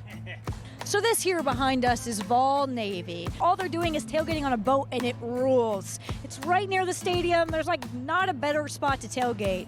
And guess what? We're going on a boat today.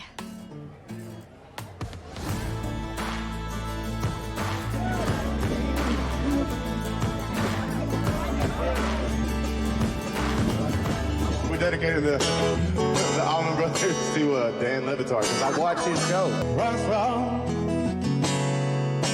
Seems to come and go. That's the best rivalry in college football. Okay, that's not accurate, but it is a good rivalry. Bama by 10, and you know it. They should have lost to South Carolina. Should have. And now they're down here by the river. They're going to get their ass whipped. You got the elephant from Amazon. Yeah. And then the Band-Aids you had to make on your own. Yeah, you're not going to find those at Walmart. How long you say it took for you to beat up this elephant? We've been beating it up ever since last year, so. Were you like holding up well mentally?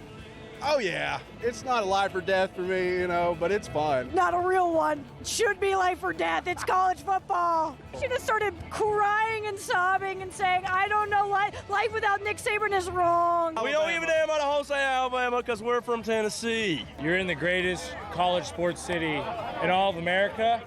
You're on G10T, third Saturday in October. How could the vibes be bad, you know? It was really poetic. Okay. Do you think Alabama is overrated? Yes. Yes, of course. They got their ass whooped by Vanderbilt. Absolutely. I mean, have you seen them play? They ain't got nothing good about them. They're never overrated. They're always strong, bringing a presence. I've noticed that Tennessee fans are very afraid of talking shit about Alabama. Yes. You don't want to curse anything. Yes. What was your immediate response when you found out that Nick Saban retired? Pure elation. Oh, absolutely flabbergasted. I just dropped everything in my hands. Slow-mo movie scene, just no. Like a little bit of relief, but also a little bit of dread of like, okay, what's coming next? Overabundance joy. I mean, he's the GOAT. I mean, he really is. But my immediate reaction was, thank God. Thank God. He has everybody's respect, but it's good for us. I was very happy because I don't like anything about Alabama, really, except for Nick Saban, because I kind of respected him. So now I can kind of dive knee-deep into my full hatred of Alabama. Is Tennessee no longer the best team in the state of Tennessee? Is it Vanderbilt? That's a fair question. Whoa. I'm a journalist. I have to ask questions. Yeah, no, I get it. You're investigating, but listen, some questions just don't need to be asked on Rocky Top. We love Vandy. Hell no. You got little brother, and you want little brother to do well. You're proud of him. But on rivalry week, you're going to beat the crap out of him. I still think we're better. No, we're going to whoop their ass in November. We're going to beat Alabama. We're going to beat Mississippi State. We're going to beat Kentucky, and then whoop Vandy's ass and go to a national championship. Go Vols. But you didn't include Georgia in that. Tough seed. That's. There a particular SEC fan base that is worse than the rest? I mean, I love the Georgia Bulldogs as much as the next Tennessee fan. Zero. I hate Arkansas. Arkansas is the worst fan base I've ever encountered. Kentucky. I hate the whole state of Kentucky. That's all I'm going to say. I hate them. Okay. No one likes Florida people. I mean, it's just simple as that. Show is based out of Miami, my friend. Oh, I'm sorry. I do not care. I hate Florida, too. He's with me. I hate that place. It sucks. Just kidding. I like Gainesville. They're nice there. I will say I was looking for a ticket, and I got on the app Game Time. Used code Dan, got $20 off. Or Lucy. Or Lucy. What time is it? Say game time. Game time.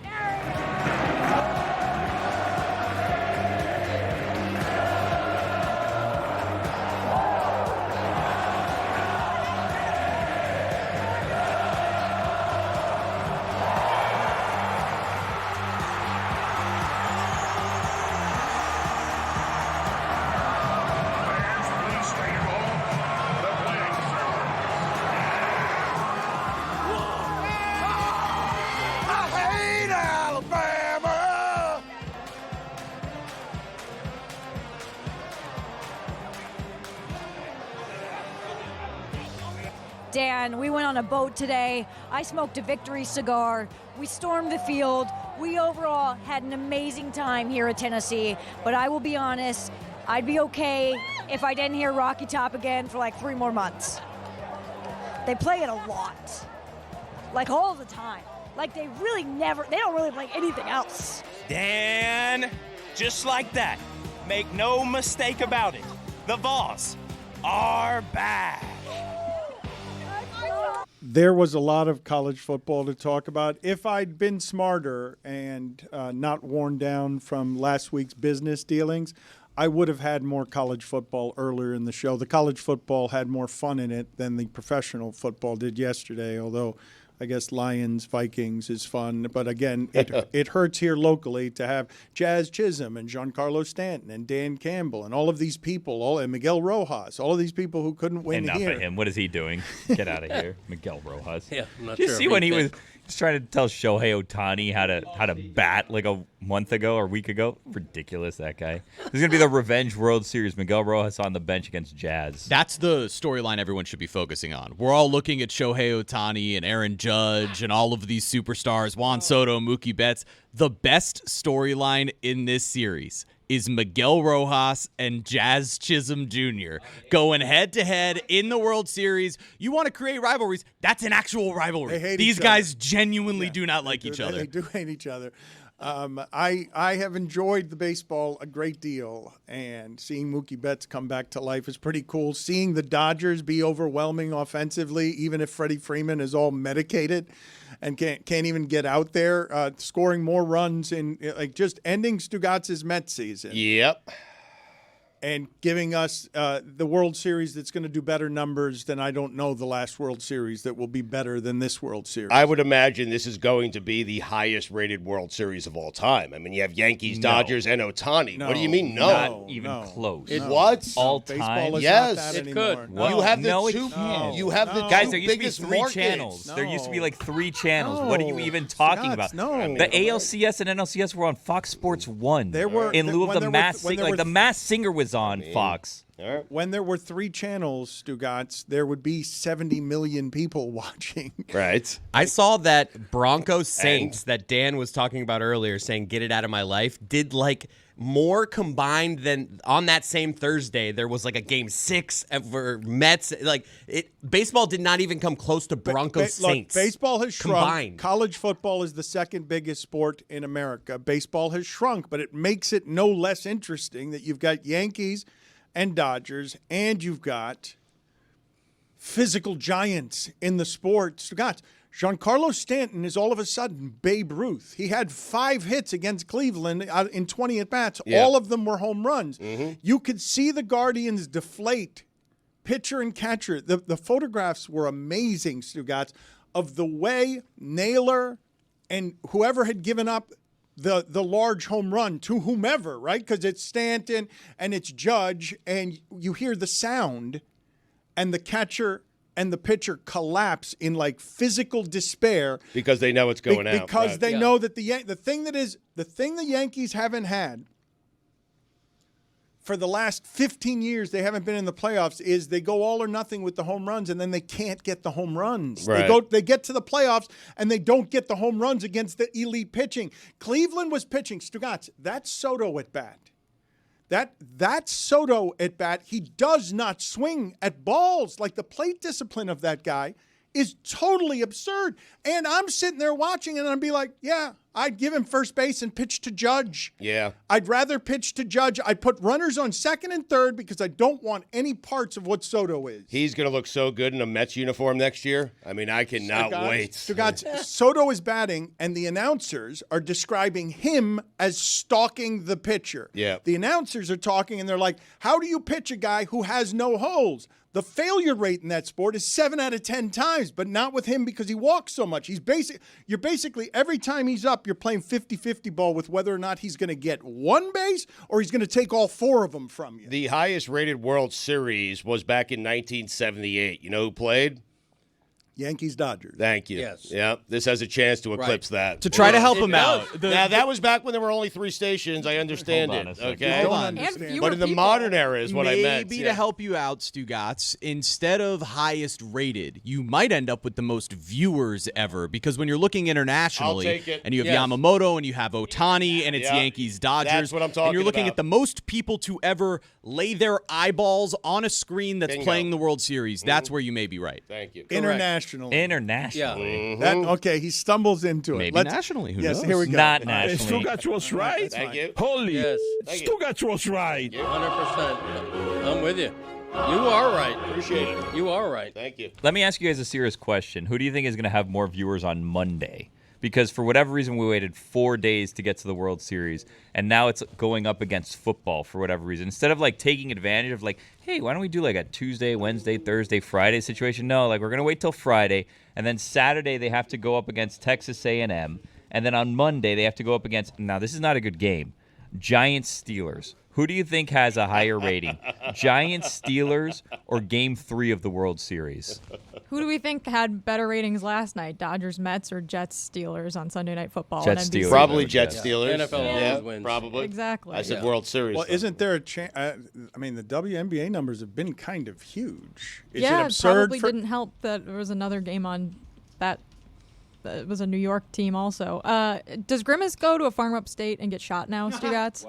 I don't know what's going to happen. I'm looking up the WNBA Finals ratings because I don't think it came out yet. Dan is wondering whether or not that eclipsed either of the other events that were on. Baseball has shrunk, okay, but this will bring it back with plenty of viewership and interest because it's the giant guys fighting against each other. It's the home run hitters. But and LSU, Texas A&M, But Saturday It's night. a huge game. de facto playoff game. Exactly right. It's an elimination game, Dan. So I'd let's- argue that it's probably more important than the World Series in terms of, stakes, right? Okay, this is what I want to talk about if we're going to talk about college football because I do want to get to Texas and Georgia. And I want to get to, thank you, Greg, good contribution. Needed it. Yeah. And I want to get to, it was a small window, and I want to get to. Always on my mind. Love that. I can't hear the word Georgia without singing the word Same. Georgia. I feel that way about Rocky Top, Greg. Now Do I have ya? that stuck in my head. Yeah, you just can't. Somebody says Georgia, Georgia. I just literally cannot help myself. I apologize. Go about your business. Tennessee, Alabama.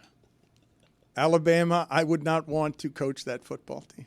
Like the SEC is hard, and Certainly not after Nick Saban left. That's what. No, but that's You don't replace the guy that replaced. That's what I mean. You do not replace the guy, Dan. Someone taught me you replace the guy that replaces the guy, but you do not replace the guy. And Kalen DeBoer decided to follow the guy. Understood. Bad decision by Yes, Kalen Stugotz, DeBoer. That's where I was headed. But also a bad decision by Mike Norvell. He could have had that job. And it would feel a lot better than the predicament he's in at Florida State. But before we get to the bigger games, I just wanted to ask you guys a couple of questions because I think Navy and Army are good enough to both be in the playoff. I can't believe I am saying that. Oh, boy. We'll see about that. Notre Dame's got a big one against Navy this weekend, Dan. But Deshaun Peel for Navy had 2 pick sixes, and on the last one, I think he had the best feeling in the entire sport because he went 85 yards with it, and then at the very goal line, trucked the quarterback. Like, ran 85 yards and then just ran over the quarterback. At 2 pick sixes he had in that game. But the thing to mock over the weekend, and Jeremy thinks he's going to skate on this, and he is not, his player had the most embarrassing thing to happen in the sport this weekend where UCF is up by a touchdown. I've seen any number of players over the years drop a ball before the goal line to celebrate a touchdown. I have not seen it in a way that costs a game because It didn't. They scored a touchdown on that possession ultimately because they recovered the fumble, but they did blow a lead at the number 9 team in the country with an opportunity to finally turn the season around. But I didn't watch a second of it. I was at a Broadway show. Huh. The UCF, that thing is the most embarrassing thing to happen in the sport. Oh, yeah.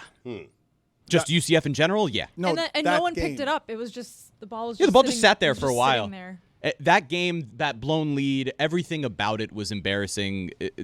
UCF should be embarrassed. Like, that's the position they're in. You're saying it's the most embarrassing thing to happen in the sport this year? I think or just so. last week? No, Vanderbilt beating Alabama. I think we're all confused by this, right? We've seen it happen enough. Deshaun Jackson, I think, did it 2 or 3 times in his career. Once in high school, twice in the pros. Dropping the ball before the goal line when touchdowns are hard to come by and you just need to run a half more yard without dropping the ball. We all wonder every time it happens, that's got to be the last time that's ever going to be a mistake made by somebody, right? You will learn the lesson of never doing that again. And yet it seems to happen every couple of years. When you would think on an interception, like, you're a defensive player, how many touchdowns are you ever going to score? Wouldn't you want to hold on to the ball? Keep that ball? Forever. Forever. Yes, right. Why would you drop the ball before the goal line? I can't understand the logic at all. You take that ball home. You're right. Yeah. So I went with some of the fringe stuff that happened. But the big thing of the weekend was Georgia doing that to Texas, right? Because we thought Texas belongs in the SEC. Texas might be at the very top of the SEC. Texas went into Alabama last year and won. Texas belongs in a different sphere than Oklahoma. Oh, Georgia's still king. Georgia might lose to Alabama, but Georgia can still ransack you with its athletes and make it so that none of your quarterbacks can do anything because their defense has a bunch of pros on it. Yeah, Georgia's defensive front they were so good in that game, and they were so good at making Ewers uncomfortable in the first half. And Texas getting shut out in the first half was crazy. And it makes up for the fact that Carson Beck, again, doesn't have a good game. And it's kind of hard to – I know Kirby Smart said after the game that, like, no one believed in them and, ESPN didn't believe in them and et cetera, et cetera. Nonsense. Yeah. I mean, everyone did have Texas in that game because it was a Texas home game. So maybe he's just going off of, like, the picks. But the reason why, I think, is because now we've seen 2 games where Carson Beck hasn't played well. And in the Alabama game, the second half was like a different game. Like, they came back and Georgia almost won that one. But I think maybe that's why. But again, like, the defense is so good that it didn't matter in this game. And even though there was some real BS in the third quarter with that pass interference call, Georgia just completely dominated Texas at the line of scrimmage on defense. That part is the part that I was not expecting because Texas has obviously athletes all over the field. I wasn't expecting an ass kicking along the front that sort of makes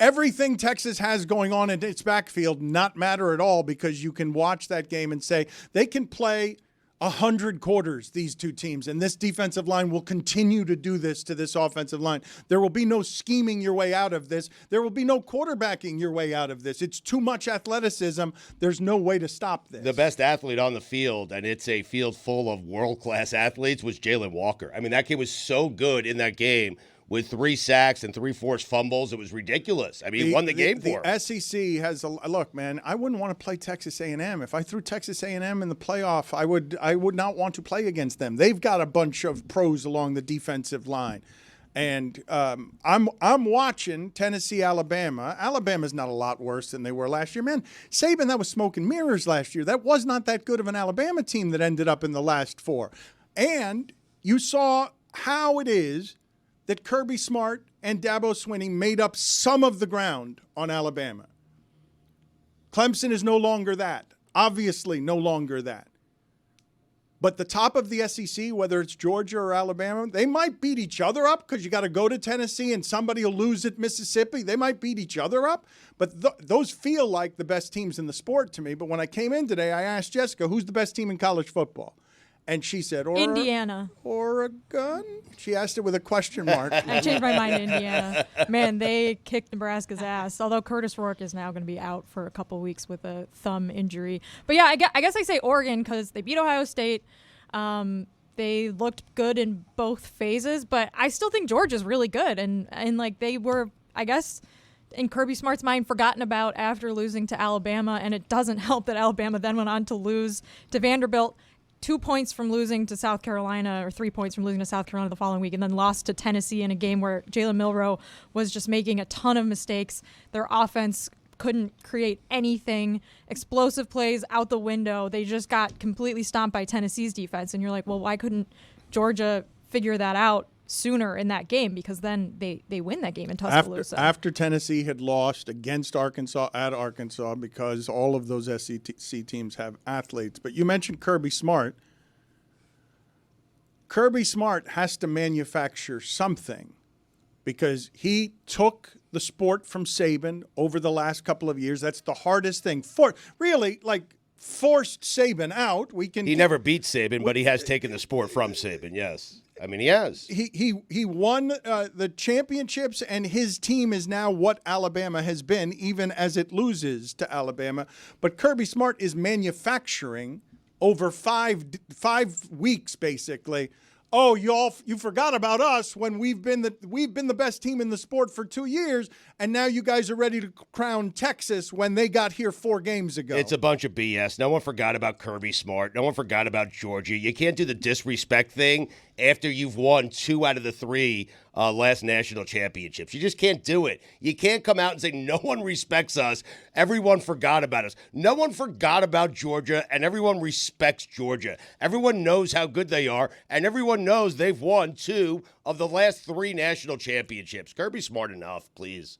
He's saying, I mean, seriously, he is just saying stuff to get his team riled up. I am tired of Kirby Smart. Oh, for the love of God. I can't help. I mean, what do you want me to do? You win 2 out of the 3 last national Everybody championships. You steal the sport from the greatest coach in the history of the sport. Texas. Oh, get out of here. I took Texas by double digits. But what does Kirby Smart do? He's trying to prove something to me? I didn't respect you. You care that Stugotz didn't respect you? I didn't forget about you. I have plenty of respect for you. Please. Get out of here. The reason that when you asked me who the best team was and I said Oregon was because Oregon survived what could have been a catastrophic situation on Friday night. They go into Purdue. Purdue, we know, they're really bad this year, but previous seasons they've been giant killers, right? They've knocked off top teams in the country before. But then this happened before the game to Oregon's mascot. And this was when I said, uh-oh, if they can survive this game against Purdue, they may actually be the best team in the country.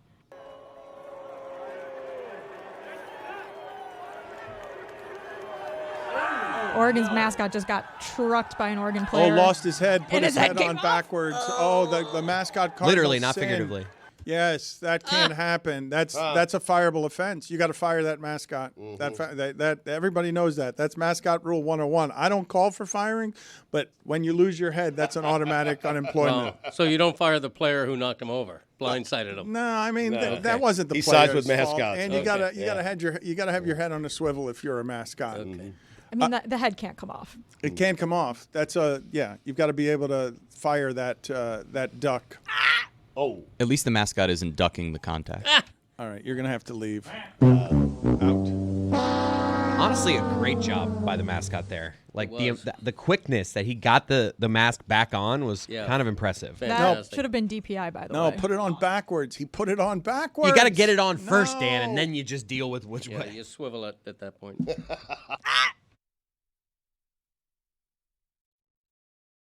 The next 3 weeks are probably going to be kind of crazy if things are going to continue to escalate to an unhinged, overt, rabidly racist and misogynistic awful that's just dividing the country more and more. And somehow, Stugotz, it seems like in all the swing states, we're somehow at 50-50. Jemele Hill left ESPN so that she could speak freely about all the things going on in this country. She's got a new podcast, Politics, where she's mixing sports and politics because they matter. New episodes every week on the iHeartRadio app, wherever you get your podcasts, and it's at Jemele Hill on YouTube. Before we get to the politics of the moment, let me play this sound that we played earlier from Cheryl Reeve, because we're talking about the officiating instead of a deciding game going into overtime, because in the WNBA last night, Cheryl Reeve, understandably, was upset after the game. You know, it's a shame that officiating, had such a hand in a series like this. Obviously, there's always going to be a team that's going to be a little more disappointed than the other. I thought today was incredibly disappointing.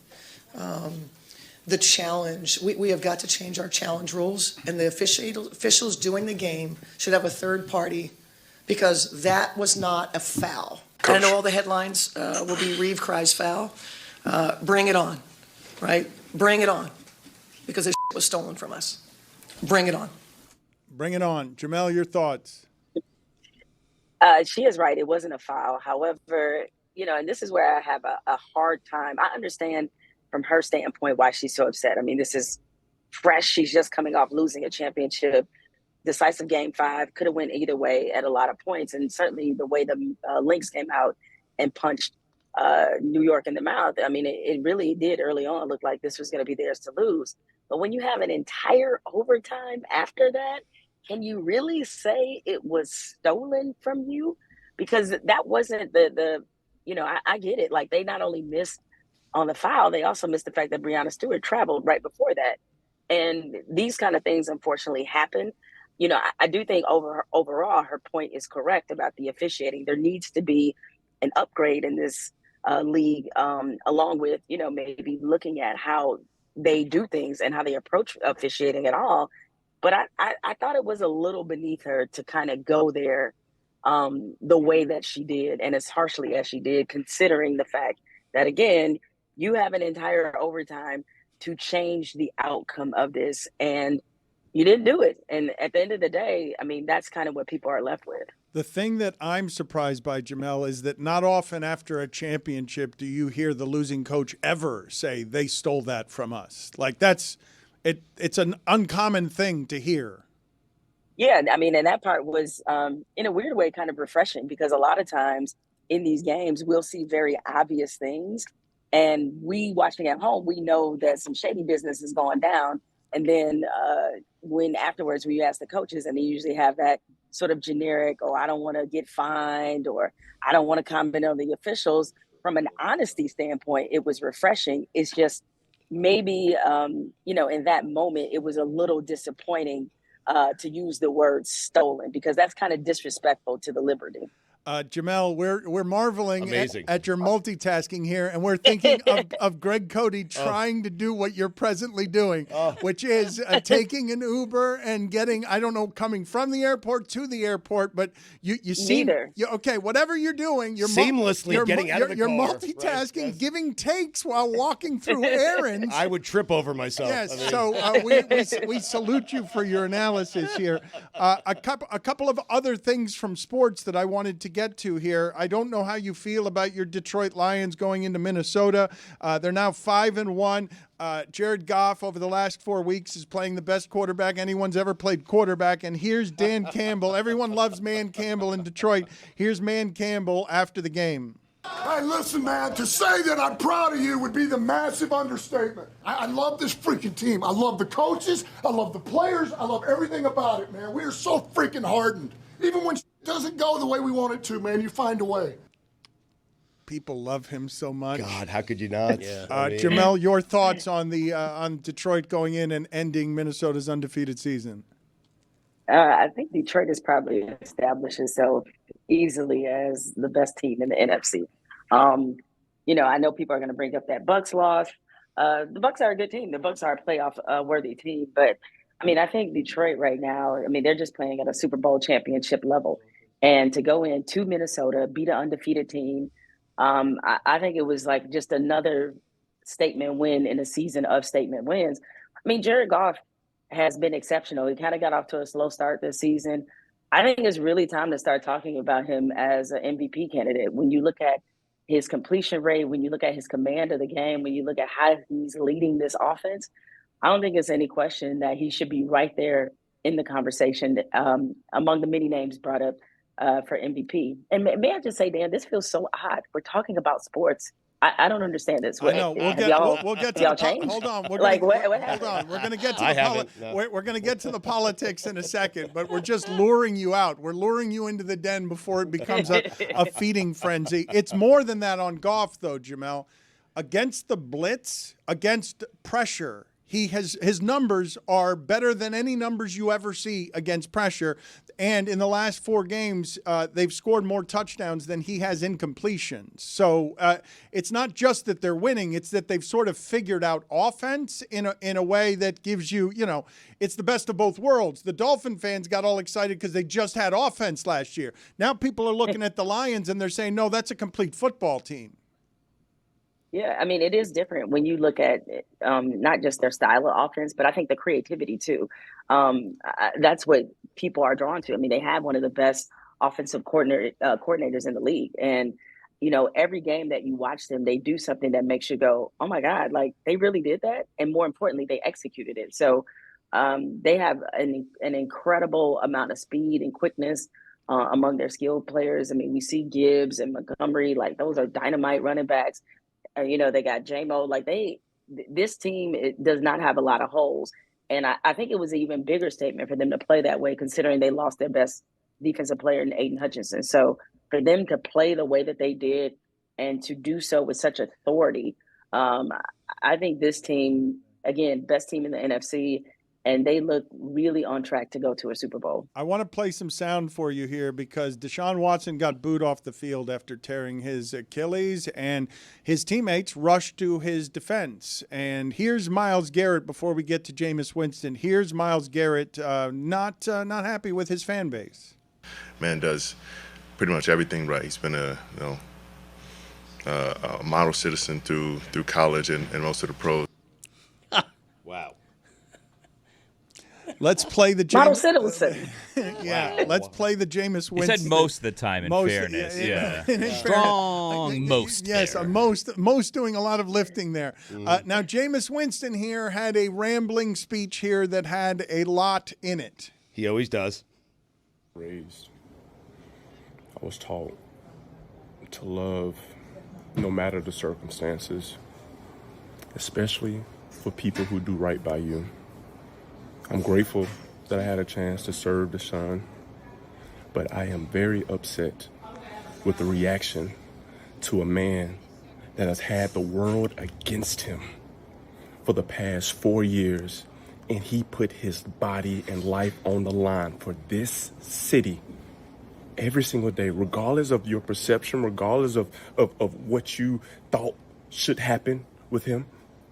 He committed every single day that I've been here to be the best that he can be for this team.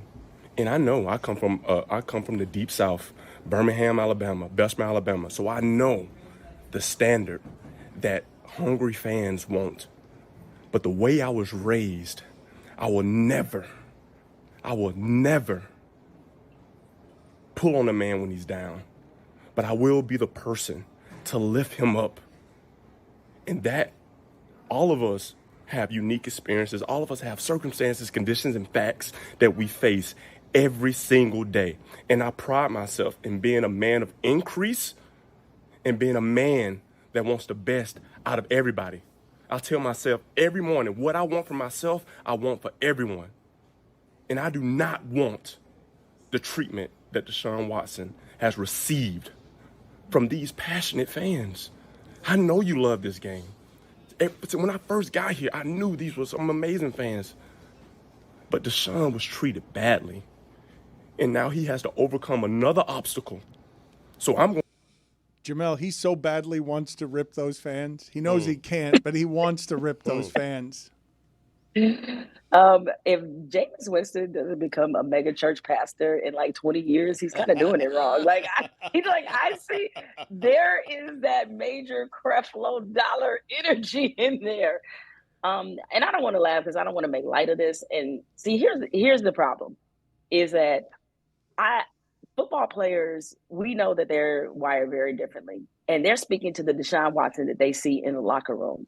And what they're incapable of doing and what they didn't do is that they're being, at the same time, very insensitive to the women that Deshaun Watson may have possibly assaulted, or women, period, who are looking at this like, I'm sorry, did he, when you call being accused of sexual misconduct, assault, abuse over 24 times, that is not a unique circumstance. That is not overcoming an obstacle. Those are situations and problems you, with your conduct, possibly created. That's a totally different story from what they're talking about. And for Myles Garrett to call him a model citizen, look, guys, I understand that's your teammate and you're going to ride for him, but you don't need to make this man sound the way that you made him sound. Like, he's not, none of this was forced on Deshaun Watson. People were happy to love him as a football player and as an upstanding person. He is the one who changed all that. If y'all are all about accountability the way that y'all say, then you need to be accountable to the fact that it is possible that this man has done something so heinous. And you are talking about his character when it's like, something ain't adding up. I do agree with them that what the Cleveland Clins did was classless. And my issue with them is this, is like, all of us are old enough to remember that when they signed Deshaun Watson, and I'm not saying every Cleveland fan felt this way, but they certainly went out of their way, a great many of them, to basically to rationalize giving this man this kind of money, despite all of the things that he had been connected to. They were the ones who were equally making fun of these victims. They had all these massage parlor jokes. You could see some of the shirts they were wearing at the tailgate, talking about free Deshaun Watson. They were equally complicit in wanting him to be there and in dismissing a lot of the serious allegations against them. So for them to suddenly have the line drawn at, because he's a bad football player, because see, that's what that booing was about. See, today everybody's trying to change the narrative, at least some of the fans, and say, no, I was always against them signing Deshaun Watson. No, you weren't. A lot of y'all were not against them signing him. And so it just seems highly hypocritical to me that you wind up, what turns you off about Deshaun Watson now is that he was bad at football. It had nothing to do with him possibly sexually assaulting a number of women. It was the football, because trust me, if he was really good at football, if the Browns were winning and if that offense looked different, they would not be booing him. They would be celebrating him. They would be finding out ways to rationalize whatever behavior that he's been accused of. So I hate to say it, but like, this is how the machine of sports works. It's like winning. What do they say? Winning is the deodorant that covers all stink. And when you don't win and you have the kind of history that Deshaun Watson does, then yes, that leaves you susceptible to being booed in the kind of classless behavior that they exhibited. But let's not get it twisted about what's really going on here. Nobody cares about what he might have done to any of these women. They just care that he's a bad football player. Jemele, it has to be asked, when you see a photo of Donald Trump working the express lane at a McDonald's, are you finally coming around that this guy, he really is a man of the people, in touch with the common man? Yes. Did he win you over? Yeah. It was really charming, Jemele. It was charming, Jemele. Couldn't even finish the sentence. Jemele, it erases everything else. You have to admit it. It was a political masterstroke, and he's changed the way you're going to vote. No. Yeah, of course. I just couldn't help but think of the Coming to America line, and soon I'll be on fries. It's like, what are we doing here? I mean, he looked so awkward and so uncomfortable. And of course, we're finding out there are reports that they'd actually closed that McDonald's. And much like a lot of things he does in his life, this was totally staged. It's like it was his supporters that were the ones in the drive-through lines. Because I'm gonna tell you what, if I pull up in the drive-through and I see Donald Trump on the other end of it, they can have all the food. I'll be like, you know what? I'm just gonna keep going. They probably had to stage it because they probably were afraid of the real reaction that he might actually get from some people who pulled up in the drive-through. It was just about as a ridiculous circus. And you all know that the only reason he went to this McDonald's was because Kamala Harris said that she worked at a McDonald's. So he said, you know what, Kamala, I'm gonna do you one better. I'm gonna prove to you that I can work a fry machine, that I can flip some burgers. And when I saw this man throwing salt over his shoulder, talking about this is what he does because he's superstitious. And I couldn't help but watch the employees' faces in that video, because they were all looking at him like, does he know that if he actually had to work at McDonald's, he'd probably get fired in an hour? And lucky for him, I do think McDonald's actually hires convicted felons. So there's that. Put it on the poll, please, Juju, at Le Batard Show. Would Trump be fired within an hour of working at McDonald's? Jeremy, you have a top 5 list of just strangest things or most racist things? Racist, crazy, strange, silly, outlandish, disqualifying. That Trump has done in the last week? It's been the last week to 10 days. So we can start with a couple of OLIs. OLI, when asked about calling people who don't support him the enemy within and being given a chance to clarify, he said, no, I think that's accurate. He is doing an interview with the Saudis despite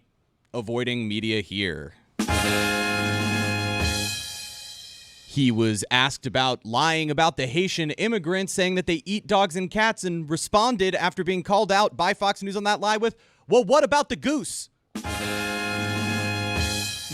When the lights were very bright at one of his rallies, he said, these lights are so bright, my eyes, I can't see the people. I can only see the black ones. I can't see any white ones. That's how far I've come. A long way, isn't it? Still OLIs. OLIs. Now, number 5. Yeah, he told Barstool Sports that he stopped playing football because, quote, he didn't want to get tackled by some guy who was lifting weights all day long and came from a bad neighborhood. Number 4, he told Fox and Friends that he would defund public schools if they teach about slavery. Number 3, the whole McDonald's thing. Number 2, he told a supporter who was fainting at a rally in Pennsylvania to, quote, lose weight, and then told security to get that fat pig off the couch. And then finally, number 1, he talked a lot about Arnold Palmer's. Go on. Jemele, your thoughts? Can I throw in a honorable mention? I don't know if you guys have seen the video of him calling Sage Steele by the wrong name. Oh, yeah. I meant to ask How you can about you botch that name? I meant to ask you about that, actually. See, you were going to get out of here. Wait a minute. Look, she's inflammatory on purpose. She knew I was going to let her go without asking her about Sage Steele. And you wanted to comment on the Sage Steele grift of not even Donald Trump having the courtesy of pronouncing her name right if she's going to sell her soul like that.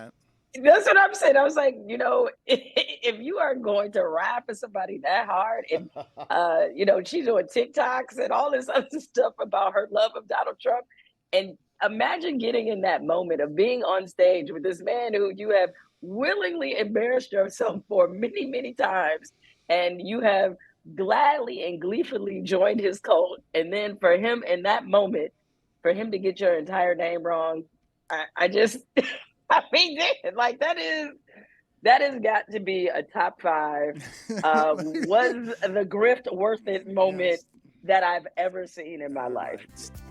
That was your friendly neighborhood race lady. Yes, she is running on a platform of Stop the Steal. Thank you, Jemele. Politics is the new podcast. Wait, were you going from? Are you in a dressing room right now? Is that where you are right now? I am, because I'm actually headed to my new job, which I think I can talk about now because they officially made the announcement 12 minutes ago. All right, well, tell us, what's the new job? The new job is I have a new TV show that'll be on True TV, also appearing on Max. It's called Above the Fold, a return to, and this is now a cuss word almost, long form journalism. Oh, wow. You're going to study. What is that? Look at that. All right. That is, as I like to call it, losing in the modern age. Thanks, Dan. Appreciate the support as always. See you later, Jemele. See ya. This was booked weeks in advance. We got Mike Schur on to talk about The Comeback, a 3-episode docuseries that is debuting on Netflix this week. Meadowlark Media is proud to make it. Colin Barnicle, the director, is going to join us in just a moment. So weeks ago, maybe months ago, he was coming on here to review this docuseries that Meadowlark Media is doing because, Mike Schur, I think this is the happiest sports has ever made him, this team coming back against the Yankees. Unfortunately for Mike Schur, the Yankees are now in the World Series right now today, and my guess is that you're a special kind of miserable right now. Here's the thing, though, man. Because of 2004, things like the Yankees making the World Series once every 15 years doesn't kill me anymore. Pre-2004, I would be fetal and inconsolable. But now I'm like, oh, that's cute. That's sweet for them that they got to make a World Series. I don't like it. Hope they lose. But the difference between pre-2004 and post-2004 is that pre-2004, I would be dead. I would be lying on the floor dead. But you say fetal and inconsolable. You were avoiding all Yankee at-bats during the postseason because you feared this moment. No, I hate them. I hate them deeply and completely, and I can't. Well, I'm not going to watch their games. Like I can't. Why? I'm not going to watch them beat the Guardians or the Royals. Like that's not a good way to spend my time. But when they win, I feel like sadness. I don't feel ennui. I don't feel like the universe is cold and indifferent in the way that I used to. All right. We'll get That's back. 2004. All right. We'll get back to you in a second. Going this route, huh? Colin, thank you for joining us. Can you tell us what the feedback has been? Now, it debuts this week, but people have seen it. People like Mike Schur have gotten secret copies. What's the feedback been? Because if we're pandering to this particular fan base, my God, this is the easiest story ever told. Oh, my God. Yeah, I know. How embarrassing. We're airing it right as the Yankees go to the World Series. We're taking a crow walk around the fact that we went in 2004. No, the feedback's been good. The feedback's been great. I mean, it's not really about the comeback from 3 down. It's kind of like how organization comes back from 86 years of just being awful, not good. I think the way I put it, if you went to a Rocky movie and Apollo Creed beat Rocky 85 straight times, you wouldn't really consider it a rivalry. And that's basically what happened in this. And so the story's just about a group of guys trying to do something they've never done before, from Theo Epstein in the front office, John Henry in the ownership, and then of course in the clubhouse, how they came together, mostly because of Kevin Millar, who is unbelievable. He'll be my +1 from now. I'm married, but he'll be my +1. Yeah, I learned a long time ago that Millar's a good talker, and he'll carry your film. He'll steal your film because he's such a good talker. I don't know how you felt about Curt Schilling, but sure, what was your appraisal of the film, and do you have anything you'd like to ask Colin about it? I have 2 complaints about the film, serious complaints, I would say. The first is that it's only 3 hours long, and this is really a story that requires 28 to 32 hours, in my opinion. There's an entire episode you have to do about Orlando Cabrera's contributions, and it's just completely glossed over. Just watching porn in the clubhouse? Hey. I will not have his name defamed. Orlando Cabrera made a backhanded stop off of a low line drive off the bat of A-Rod in extra innings in Game 2. That's a whole episode, man. That's an hour. You do an hour on that play.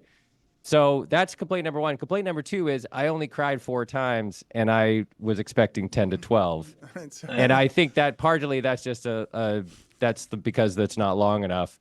But I did cry on 4 separate occasions, including, and I don't want to give anything away, but there's a really beautifully done sequence in the end at the moment that the hurdle is finally overcome, where you see a number of those guys, Trot Nixon and Veritek and a bunch of other guys, just remembering it silently, and in a sequence, and that those guys were the most important people in my life, and to see them now reflecting back on that moment. I'll tell you a quick story. I moved out to LA in June of 2004 to move in with my then girlfriend. And the plan was we were going to live together for a year. And then if everything went well, we were going to get engaged in the summer of 2005. That was the general plan. The Red Sox did what they did in 2004. And the day after they won the World Series, I went and got a ring and I proposed that Christmas. It literally, it was such a joyful thing for me. It accelerated my entire life by 8 months. It moved up my entire life plan by 8 months, because I was like, well, this is the happiest I can ever be. I got to keep this rolling. And I proposed 7 months earlier than I was planning on proposing. So you and got we're still married 19 years later. Yeah. To keep it rolling, you got married. That's what you did, huh? Yeah, Stu, I love my wife. I mean, it does sound ridiculous, but if Notre Dame won a national championship, I probably would be like, all right, Lehman, you can propose now. Yes, of course you would. It's like, this is, whatever this is, you want to chase the dragon, man. You want to see. So wait a minute. Does this, so are you alleging that this represents the single greatest joy of your life? Yes, straight up, yes. More, I as much as I love my wife and my kids, this is number 1. There's no. I've never been happier. Your joy went downhill from there. Correct. In merely getting married. I love my wife. I love my 2 children, but it has been a slow descent ever since October of 2004. I get it. And I totally get it. Yeah, and by the way, my wife knows that and is fine with it, and my kids know that and they're fine with it. They don't they have a deep and meaningful understanding of what that victory meant to me. And they're okay with it, and we celebrate each other just fine. Everything's fine in my household. But that is the happiest I have ever been, and it's the happiest I ever will be. Is one of your children named Big Papi? Here's another story for you. In the winter of 2003 to 4, Peter Gammons used to do a music festival in Boston called Hot Stove Cool Music. I don't know if he still does it, but still does it. I went to Hot Stove Cool Music in that, so like December, whatever, January of 2004. Francona had just been hired. They had signed Schilling. They had signed Keith Folk. And I talked to like Francona. I talked to Kevin Millar. I was talking to Kevin Millar, and they were Bronson. Yeah, good. Bronson Arroyo they were like, hey, he plays the guitar. They're like, do you want to play a song? And he was like, great, sure, yeah, I'm going to play a song. And I'm talking to Millar. Millar's out of shape, drunk, like drinking vodka. And Bronson Arroyo comes over and goes like, hey, man, I'm going to play Black by Pearl Jam. Do you want to join me on stage? And Millar goes, I'm going to curse, so get ready, everybody. Millar goes, yeah, I do. And Arroyo goes, great. So he goes up, and I'm talking to Millar, and I can't believe how excited I am. I'm talking to Kevin Millar. Like, everybody's tingling with excitement and anticipation. Peter Gammon says, now here for a special guest, Bronson Arroyo playing Black by Pearl Jam. Everybody cheers. Arroyo gets on stage. He goes, joining me to sing vocals on the song, Kevin Millar. People go crazy. Millar starts to walk on stage, turns around, looks at me, and goes, I don't know a single goddamn word of this song. And then walks on stage and throws his arms in the air and celebrates the cheers from the crowd. And it's the first time in my life I thought we're going to win the World Series, because that guy, and then he just went up and like vamped on stage and just like groaned and grunted into the mic, and people loved it. And I was like, that guy's going to give Boston a World Series championship, because if he's that fearless and he's that carefree, that's exactly what we needed. So, Mike, just to be clear, you're proclaiming this the greatest film ever made. You're saying as a master. Oh, I'm sorry. I apologize. I thought that was understood. Yes, this is the single greatest film ever made. It's the greatest story ever told. It should be mandatory viewing. It should be every U.S. citizen should be forced at gunpoint to watch this, whether they like baseball or not. Okay, whether they care about freedom or not. I should have said that. Yes. I should. Yeah, I don't care. I couldn't care less. I should have said that right off the top. Right.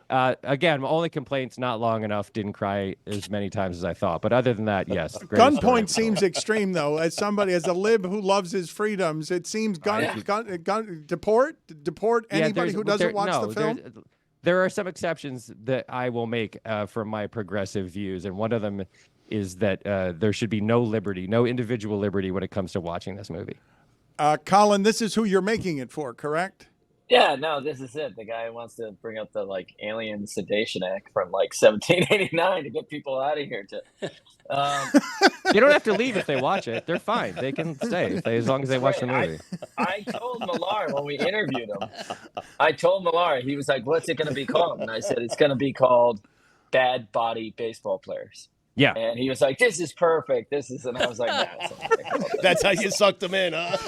Unbelievable. I worked in the clubhouse. I saw these guys, all the time, with nothing on. And I thought to myself at 21, I could make it here. There's no, David Ortiz is eating a ham sandwich. All they had was Kapler. They had Kapler, who was like a professional bodybuilder. Yeah, but other than that, no, they were all beer league softball players. God bless every one of them. Yeah. I love them so much. Bad knees. You know how hard it is to have bad knees at 32? It just means you're not doing and you're a professional athlete. You're like, I got bad knees. You're like, you're 31. You got your driver's license 7 years ago. So what you guys love, the story that you love is this feels quintessentially Bostonian, that these plumbers went out there and beat the Yankees. Kind of. Yes, 100%. Of course it is. All the Yankees were that stupid Steinbrenner thing of trim your hair, look like a proper gentleman, and you're not allowed to have a beard because this is New York. And Jeter's so handsome, and they get A-Rod, and he's polished up and all shiny, and then a bunch of slightly begutted beer league softball players went out and wrecked their, and it was amazing. It was not just great because of the history, because of the story. It was great because they were like shaggy and unkempt, and Bronson Arroyo put cornrows in his hair, which today maybe we would frown upon, but at the time seemed awesome.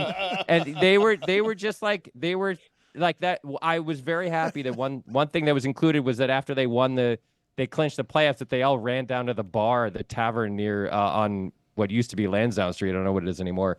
And just like served beer until like 5 a.m. Like they were messy and funny and sloppy and not in any way equipped to do the job that they were sent there to do. And then they did the job and it ruled. Colin, congratulations on the movie, The Comeback, a 3-episode docuseries. It makes its debut this week on Netflix. Thank you, Colin. Thank you so much. Thanks, Mike. You carried it. Yes, he hogged the segment because he I love it. No, this is the best interview I've ever given. Thank you. I mean, Barnicle said 2 words. He did. We barely included him. It was just a hyperventilating, fawning Mike Schur. How many more segments do I get to talk about this? he's got a new show on Netflix as well, A Man on the Inside. I don't care. It doesn't matter. I have a stat of the day. All right, well, get the stat of the day music here for a second, and I've also got to ask Does Barnicle have one? I want to ask him about the WNBA as well, because I want to ask him about last night. I mean, we had a game go to overtime. We had a championship decided in overtime. Game. But let's do the stat of the day, please. Start of the day, start of the day. It is your start of the day. Start of the day, start of the day. It is your start of the day. Start of the day, start of the day. It is your start of the day. Start of the day, start of the day. It is your start of the day.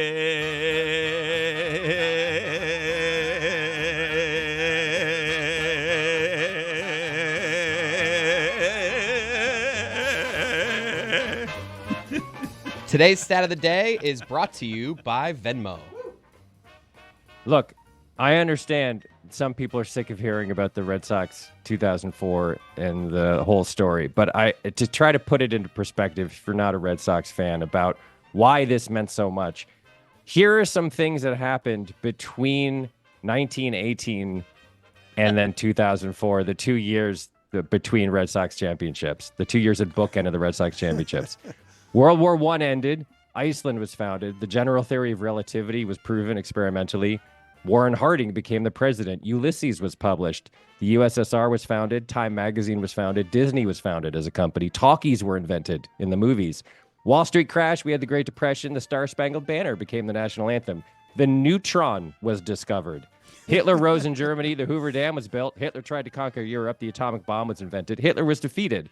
Jackie Robinson integrated baseball. Chuck Yeager broke the sound barrier. Israel became a country. The hydrogen bomb was invented. TV was invented. The polio vaccine was invented. Burger King was invented. The birth control pill was invented. Barbie was invented. The Vietnam War started, lasted for 16 years, and ended. The Beatles formed, recorded music for 10 years, broke up. Kennedy, Martin Luther King, Bobby Kennedy, Malcolm X, all were assassinated. We invented space travel. We landed on the moon. Nixon ran for president, failed, ran again, won, served a term, was reelected, was impeached, and resigned. Pong was invented. Roe v. Wade made abortion legal in the U.S. Microsoft was founded by Bill Gates. And then 30 more years went by, and then the Red Sox won the World Series. So you'll excuse me if I'm a little happy, revved up to watch a 3-hour movie about the history of that great event. Roe v. Wade. Good times, huh? I thought my stat of the day was better when I said Daniel Jones hasn't scored an offensive touchdown in his stadium in more than 600 days.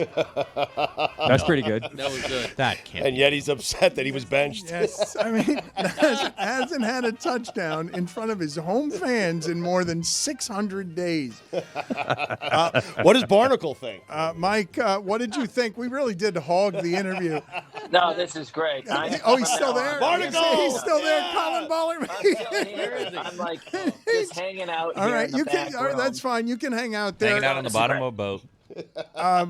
What did you think last night, Schur? Because we've been talking a lot about the officiating, and I hate that we're talking so much about the officiating. WNBA officiating was kind of rough all year, and I hate talking about it too. I will say that call that sent Stewie to the line for the tying free throws was marginal at best. The thing is, the Liberty were the best team all year, and if you shoot the way the Liberty shot last night, you like the other team should win. And the fact that the Lynx couldn't quite get it done, it was just like, I don't have a ton of sympathy for them. Like, Ionescu was what, like 1 of 11 or 0 of 11 or 0 of 12 from 3 at some point. 0 Stewie for was 12. having her third terrible shooting game of the series. I don't know. It all evens out to me. I feel like it was just the Liberty's year. I don't begrudge them winning the title at all. As for an overtime game in a deciding game, I can't say I strictly speaking enjoyed watching it. I didn't think it was like a great game. It was kind of messy. Like no one was like stepping up. It was close because neither team was playing especially well. I'm sympathetic to the Lynx's. The free throw disparity was insane, which it was for the third time in the series. But at the end of the day, I don't know. I just feel like it was the Liberty's year, and I'm fine with them winning. I just wish that the game itself had been a little better. I wish that the Stars had shot a little better. Collier was great. She was better in the first half and the second half.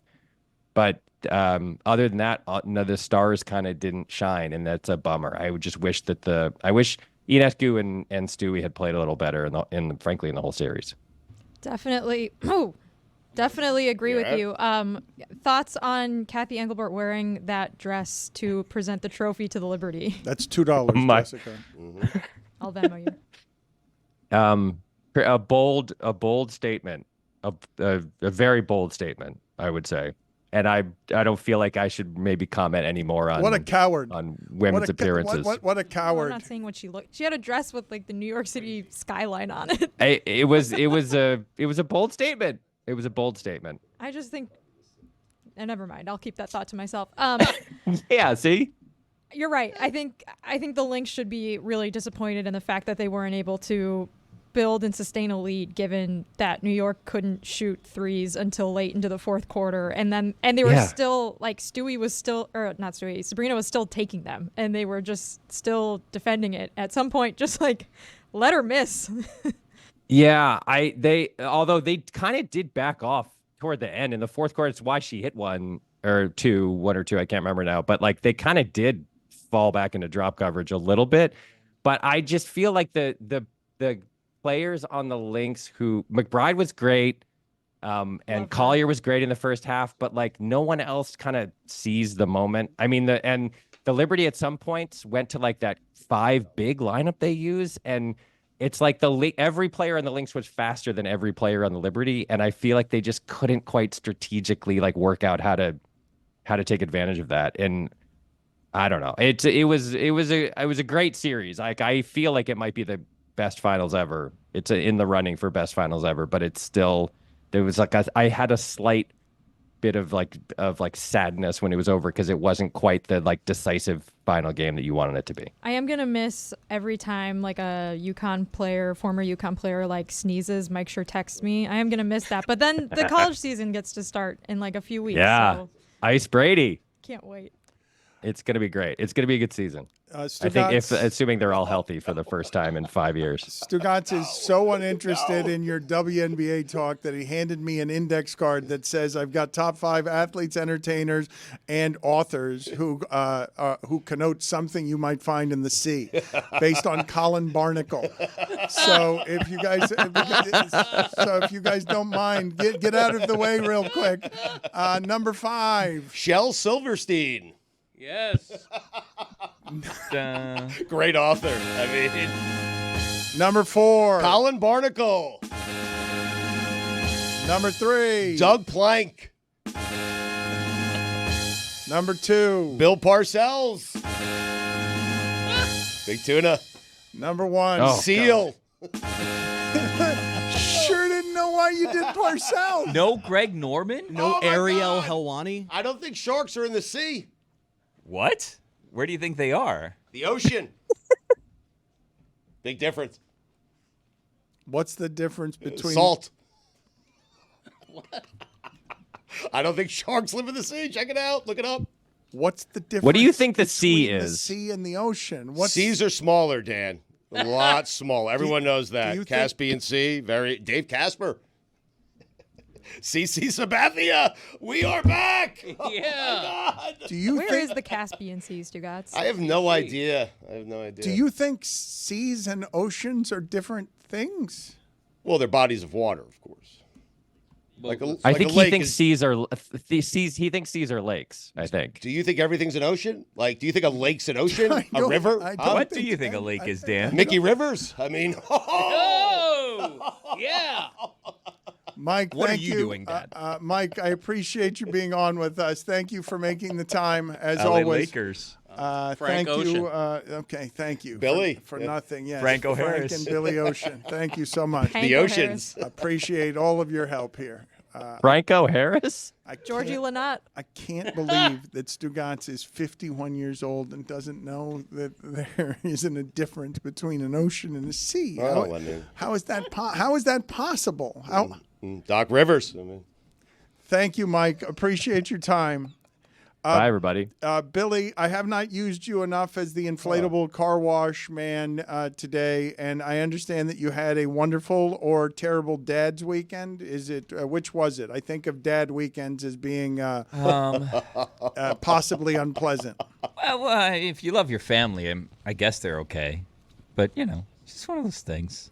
What did you do? I don't know what you did. Well, let me ask you something, Dan, because you, I think, have a unique experience, and Jess, I feel like, is in the same boat, and Jeremy, too. Really, like, if you don't have children, you're in this boat, right? Where, like, you can kind of get up and just decide, this is what I want to do today, and do it, right? Because I don't experience that anymore, because I got up on Saturday, and I said, you know what? I have some coops over here. Like, let's go and take the fam over to Krispy Kreme, because I could get a dozen Krispy Kreme donuts for $9.99 mixed. Oh, wow. Yeah, if they were just glazed, it was $8.99, but mixed $9.99. That's a great coop. What is That's a mixed? good deal. Mixed, so like I could get like some strawberry with anything you sprinkles, some want. chocolate. Not specialty, donuts, not yeah. anything, not specialty. It says it very. Really? It says it in the fine Do print. they have not any specialty. like pumpkin spice ones for the holidays? I'm not sure. They have Ghostbuster donuts now. I'm not exactly So sure wait, what it's a Ghostbuster second donuts tier. are. The coupon only allows you a second tier of donut. You No can't specialty get the premieres. donuts. Nickel and diming. No, you can get like Scam. the regular donuts, but you can't get specialty. But you like can't. Just glazed is $8.99. yes, correct. And then if you want Chocolate, any variety whatsoever, $9.99. $1 extra. Jay Glazer. Yeah. So I thought like, hey, it'd be great to do this, but there's no Krispy Kremes by me, so I was like, let's go to the one in Hialeah. And then my wife said, let's look further south, and there's one in Perrine. And then my Where? like Perrine. Where's Perrine? It's by the zoo because that's where we ended up that day. I thought we were just going to get up at 8 a.m. and go get donuts. Instead, we ended up at 10:30 at the donut place, and then we were at the zoo all day. Then we got home, and I was like, okay, fine, like whatever. And then what does my Sunday entail? Caulking. I was doing a lot of caulking yesterday, Dan. Stopped at Home Depot, got the Do you get required the things. spade? You do like a little like cock and you spade? I got a caulking tool. I had one previously, but I lent it to my dad, and I'm not one to buy multiple times. Right. But I said, if I wait for my dad to find this caulking. The tool is just the gun, right? It's a gun. No. Have you ever caulked?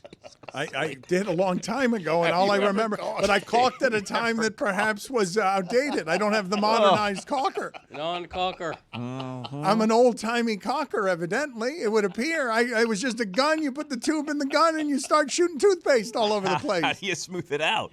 The caulking tool. Sir Big Spur over here. You use your finger, didn't you? You're a finger guy. You're a finger Were you caulker, doing your aren't you? bathroom? Were you caulking in your bathroom? or- No, this is kitchen. I have an ant situation. Don't get me started on the ants. What did Love she them, do? but I caulk in the ugh. bathroom. Is your uncle? You don't like your uncle either? Yeah, they're fine. Okay. The kitchen? is That where was you it. were I just caulking? spent the whole day caulking, and then I went to get donuts, and we ended up at the zoo. The end. Joe Cocker. Once you cock.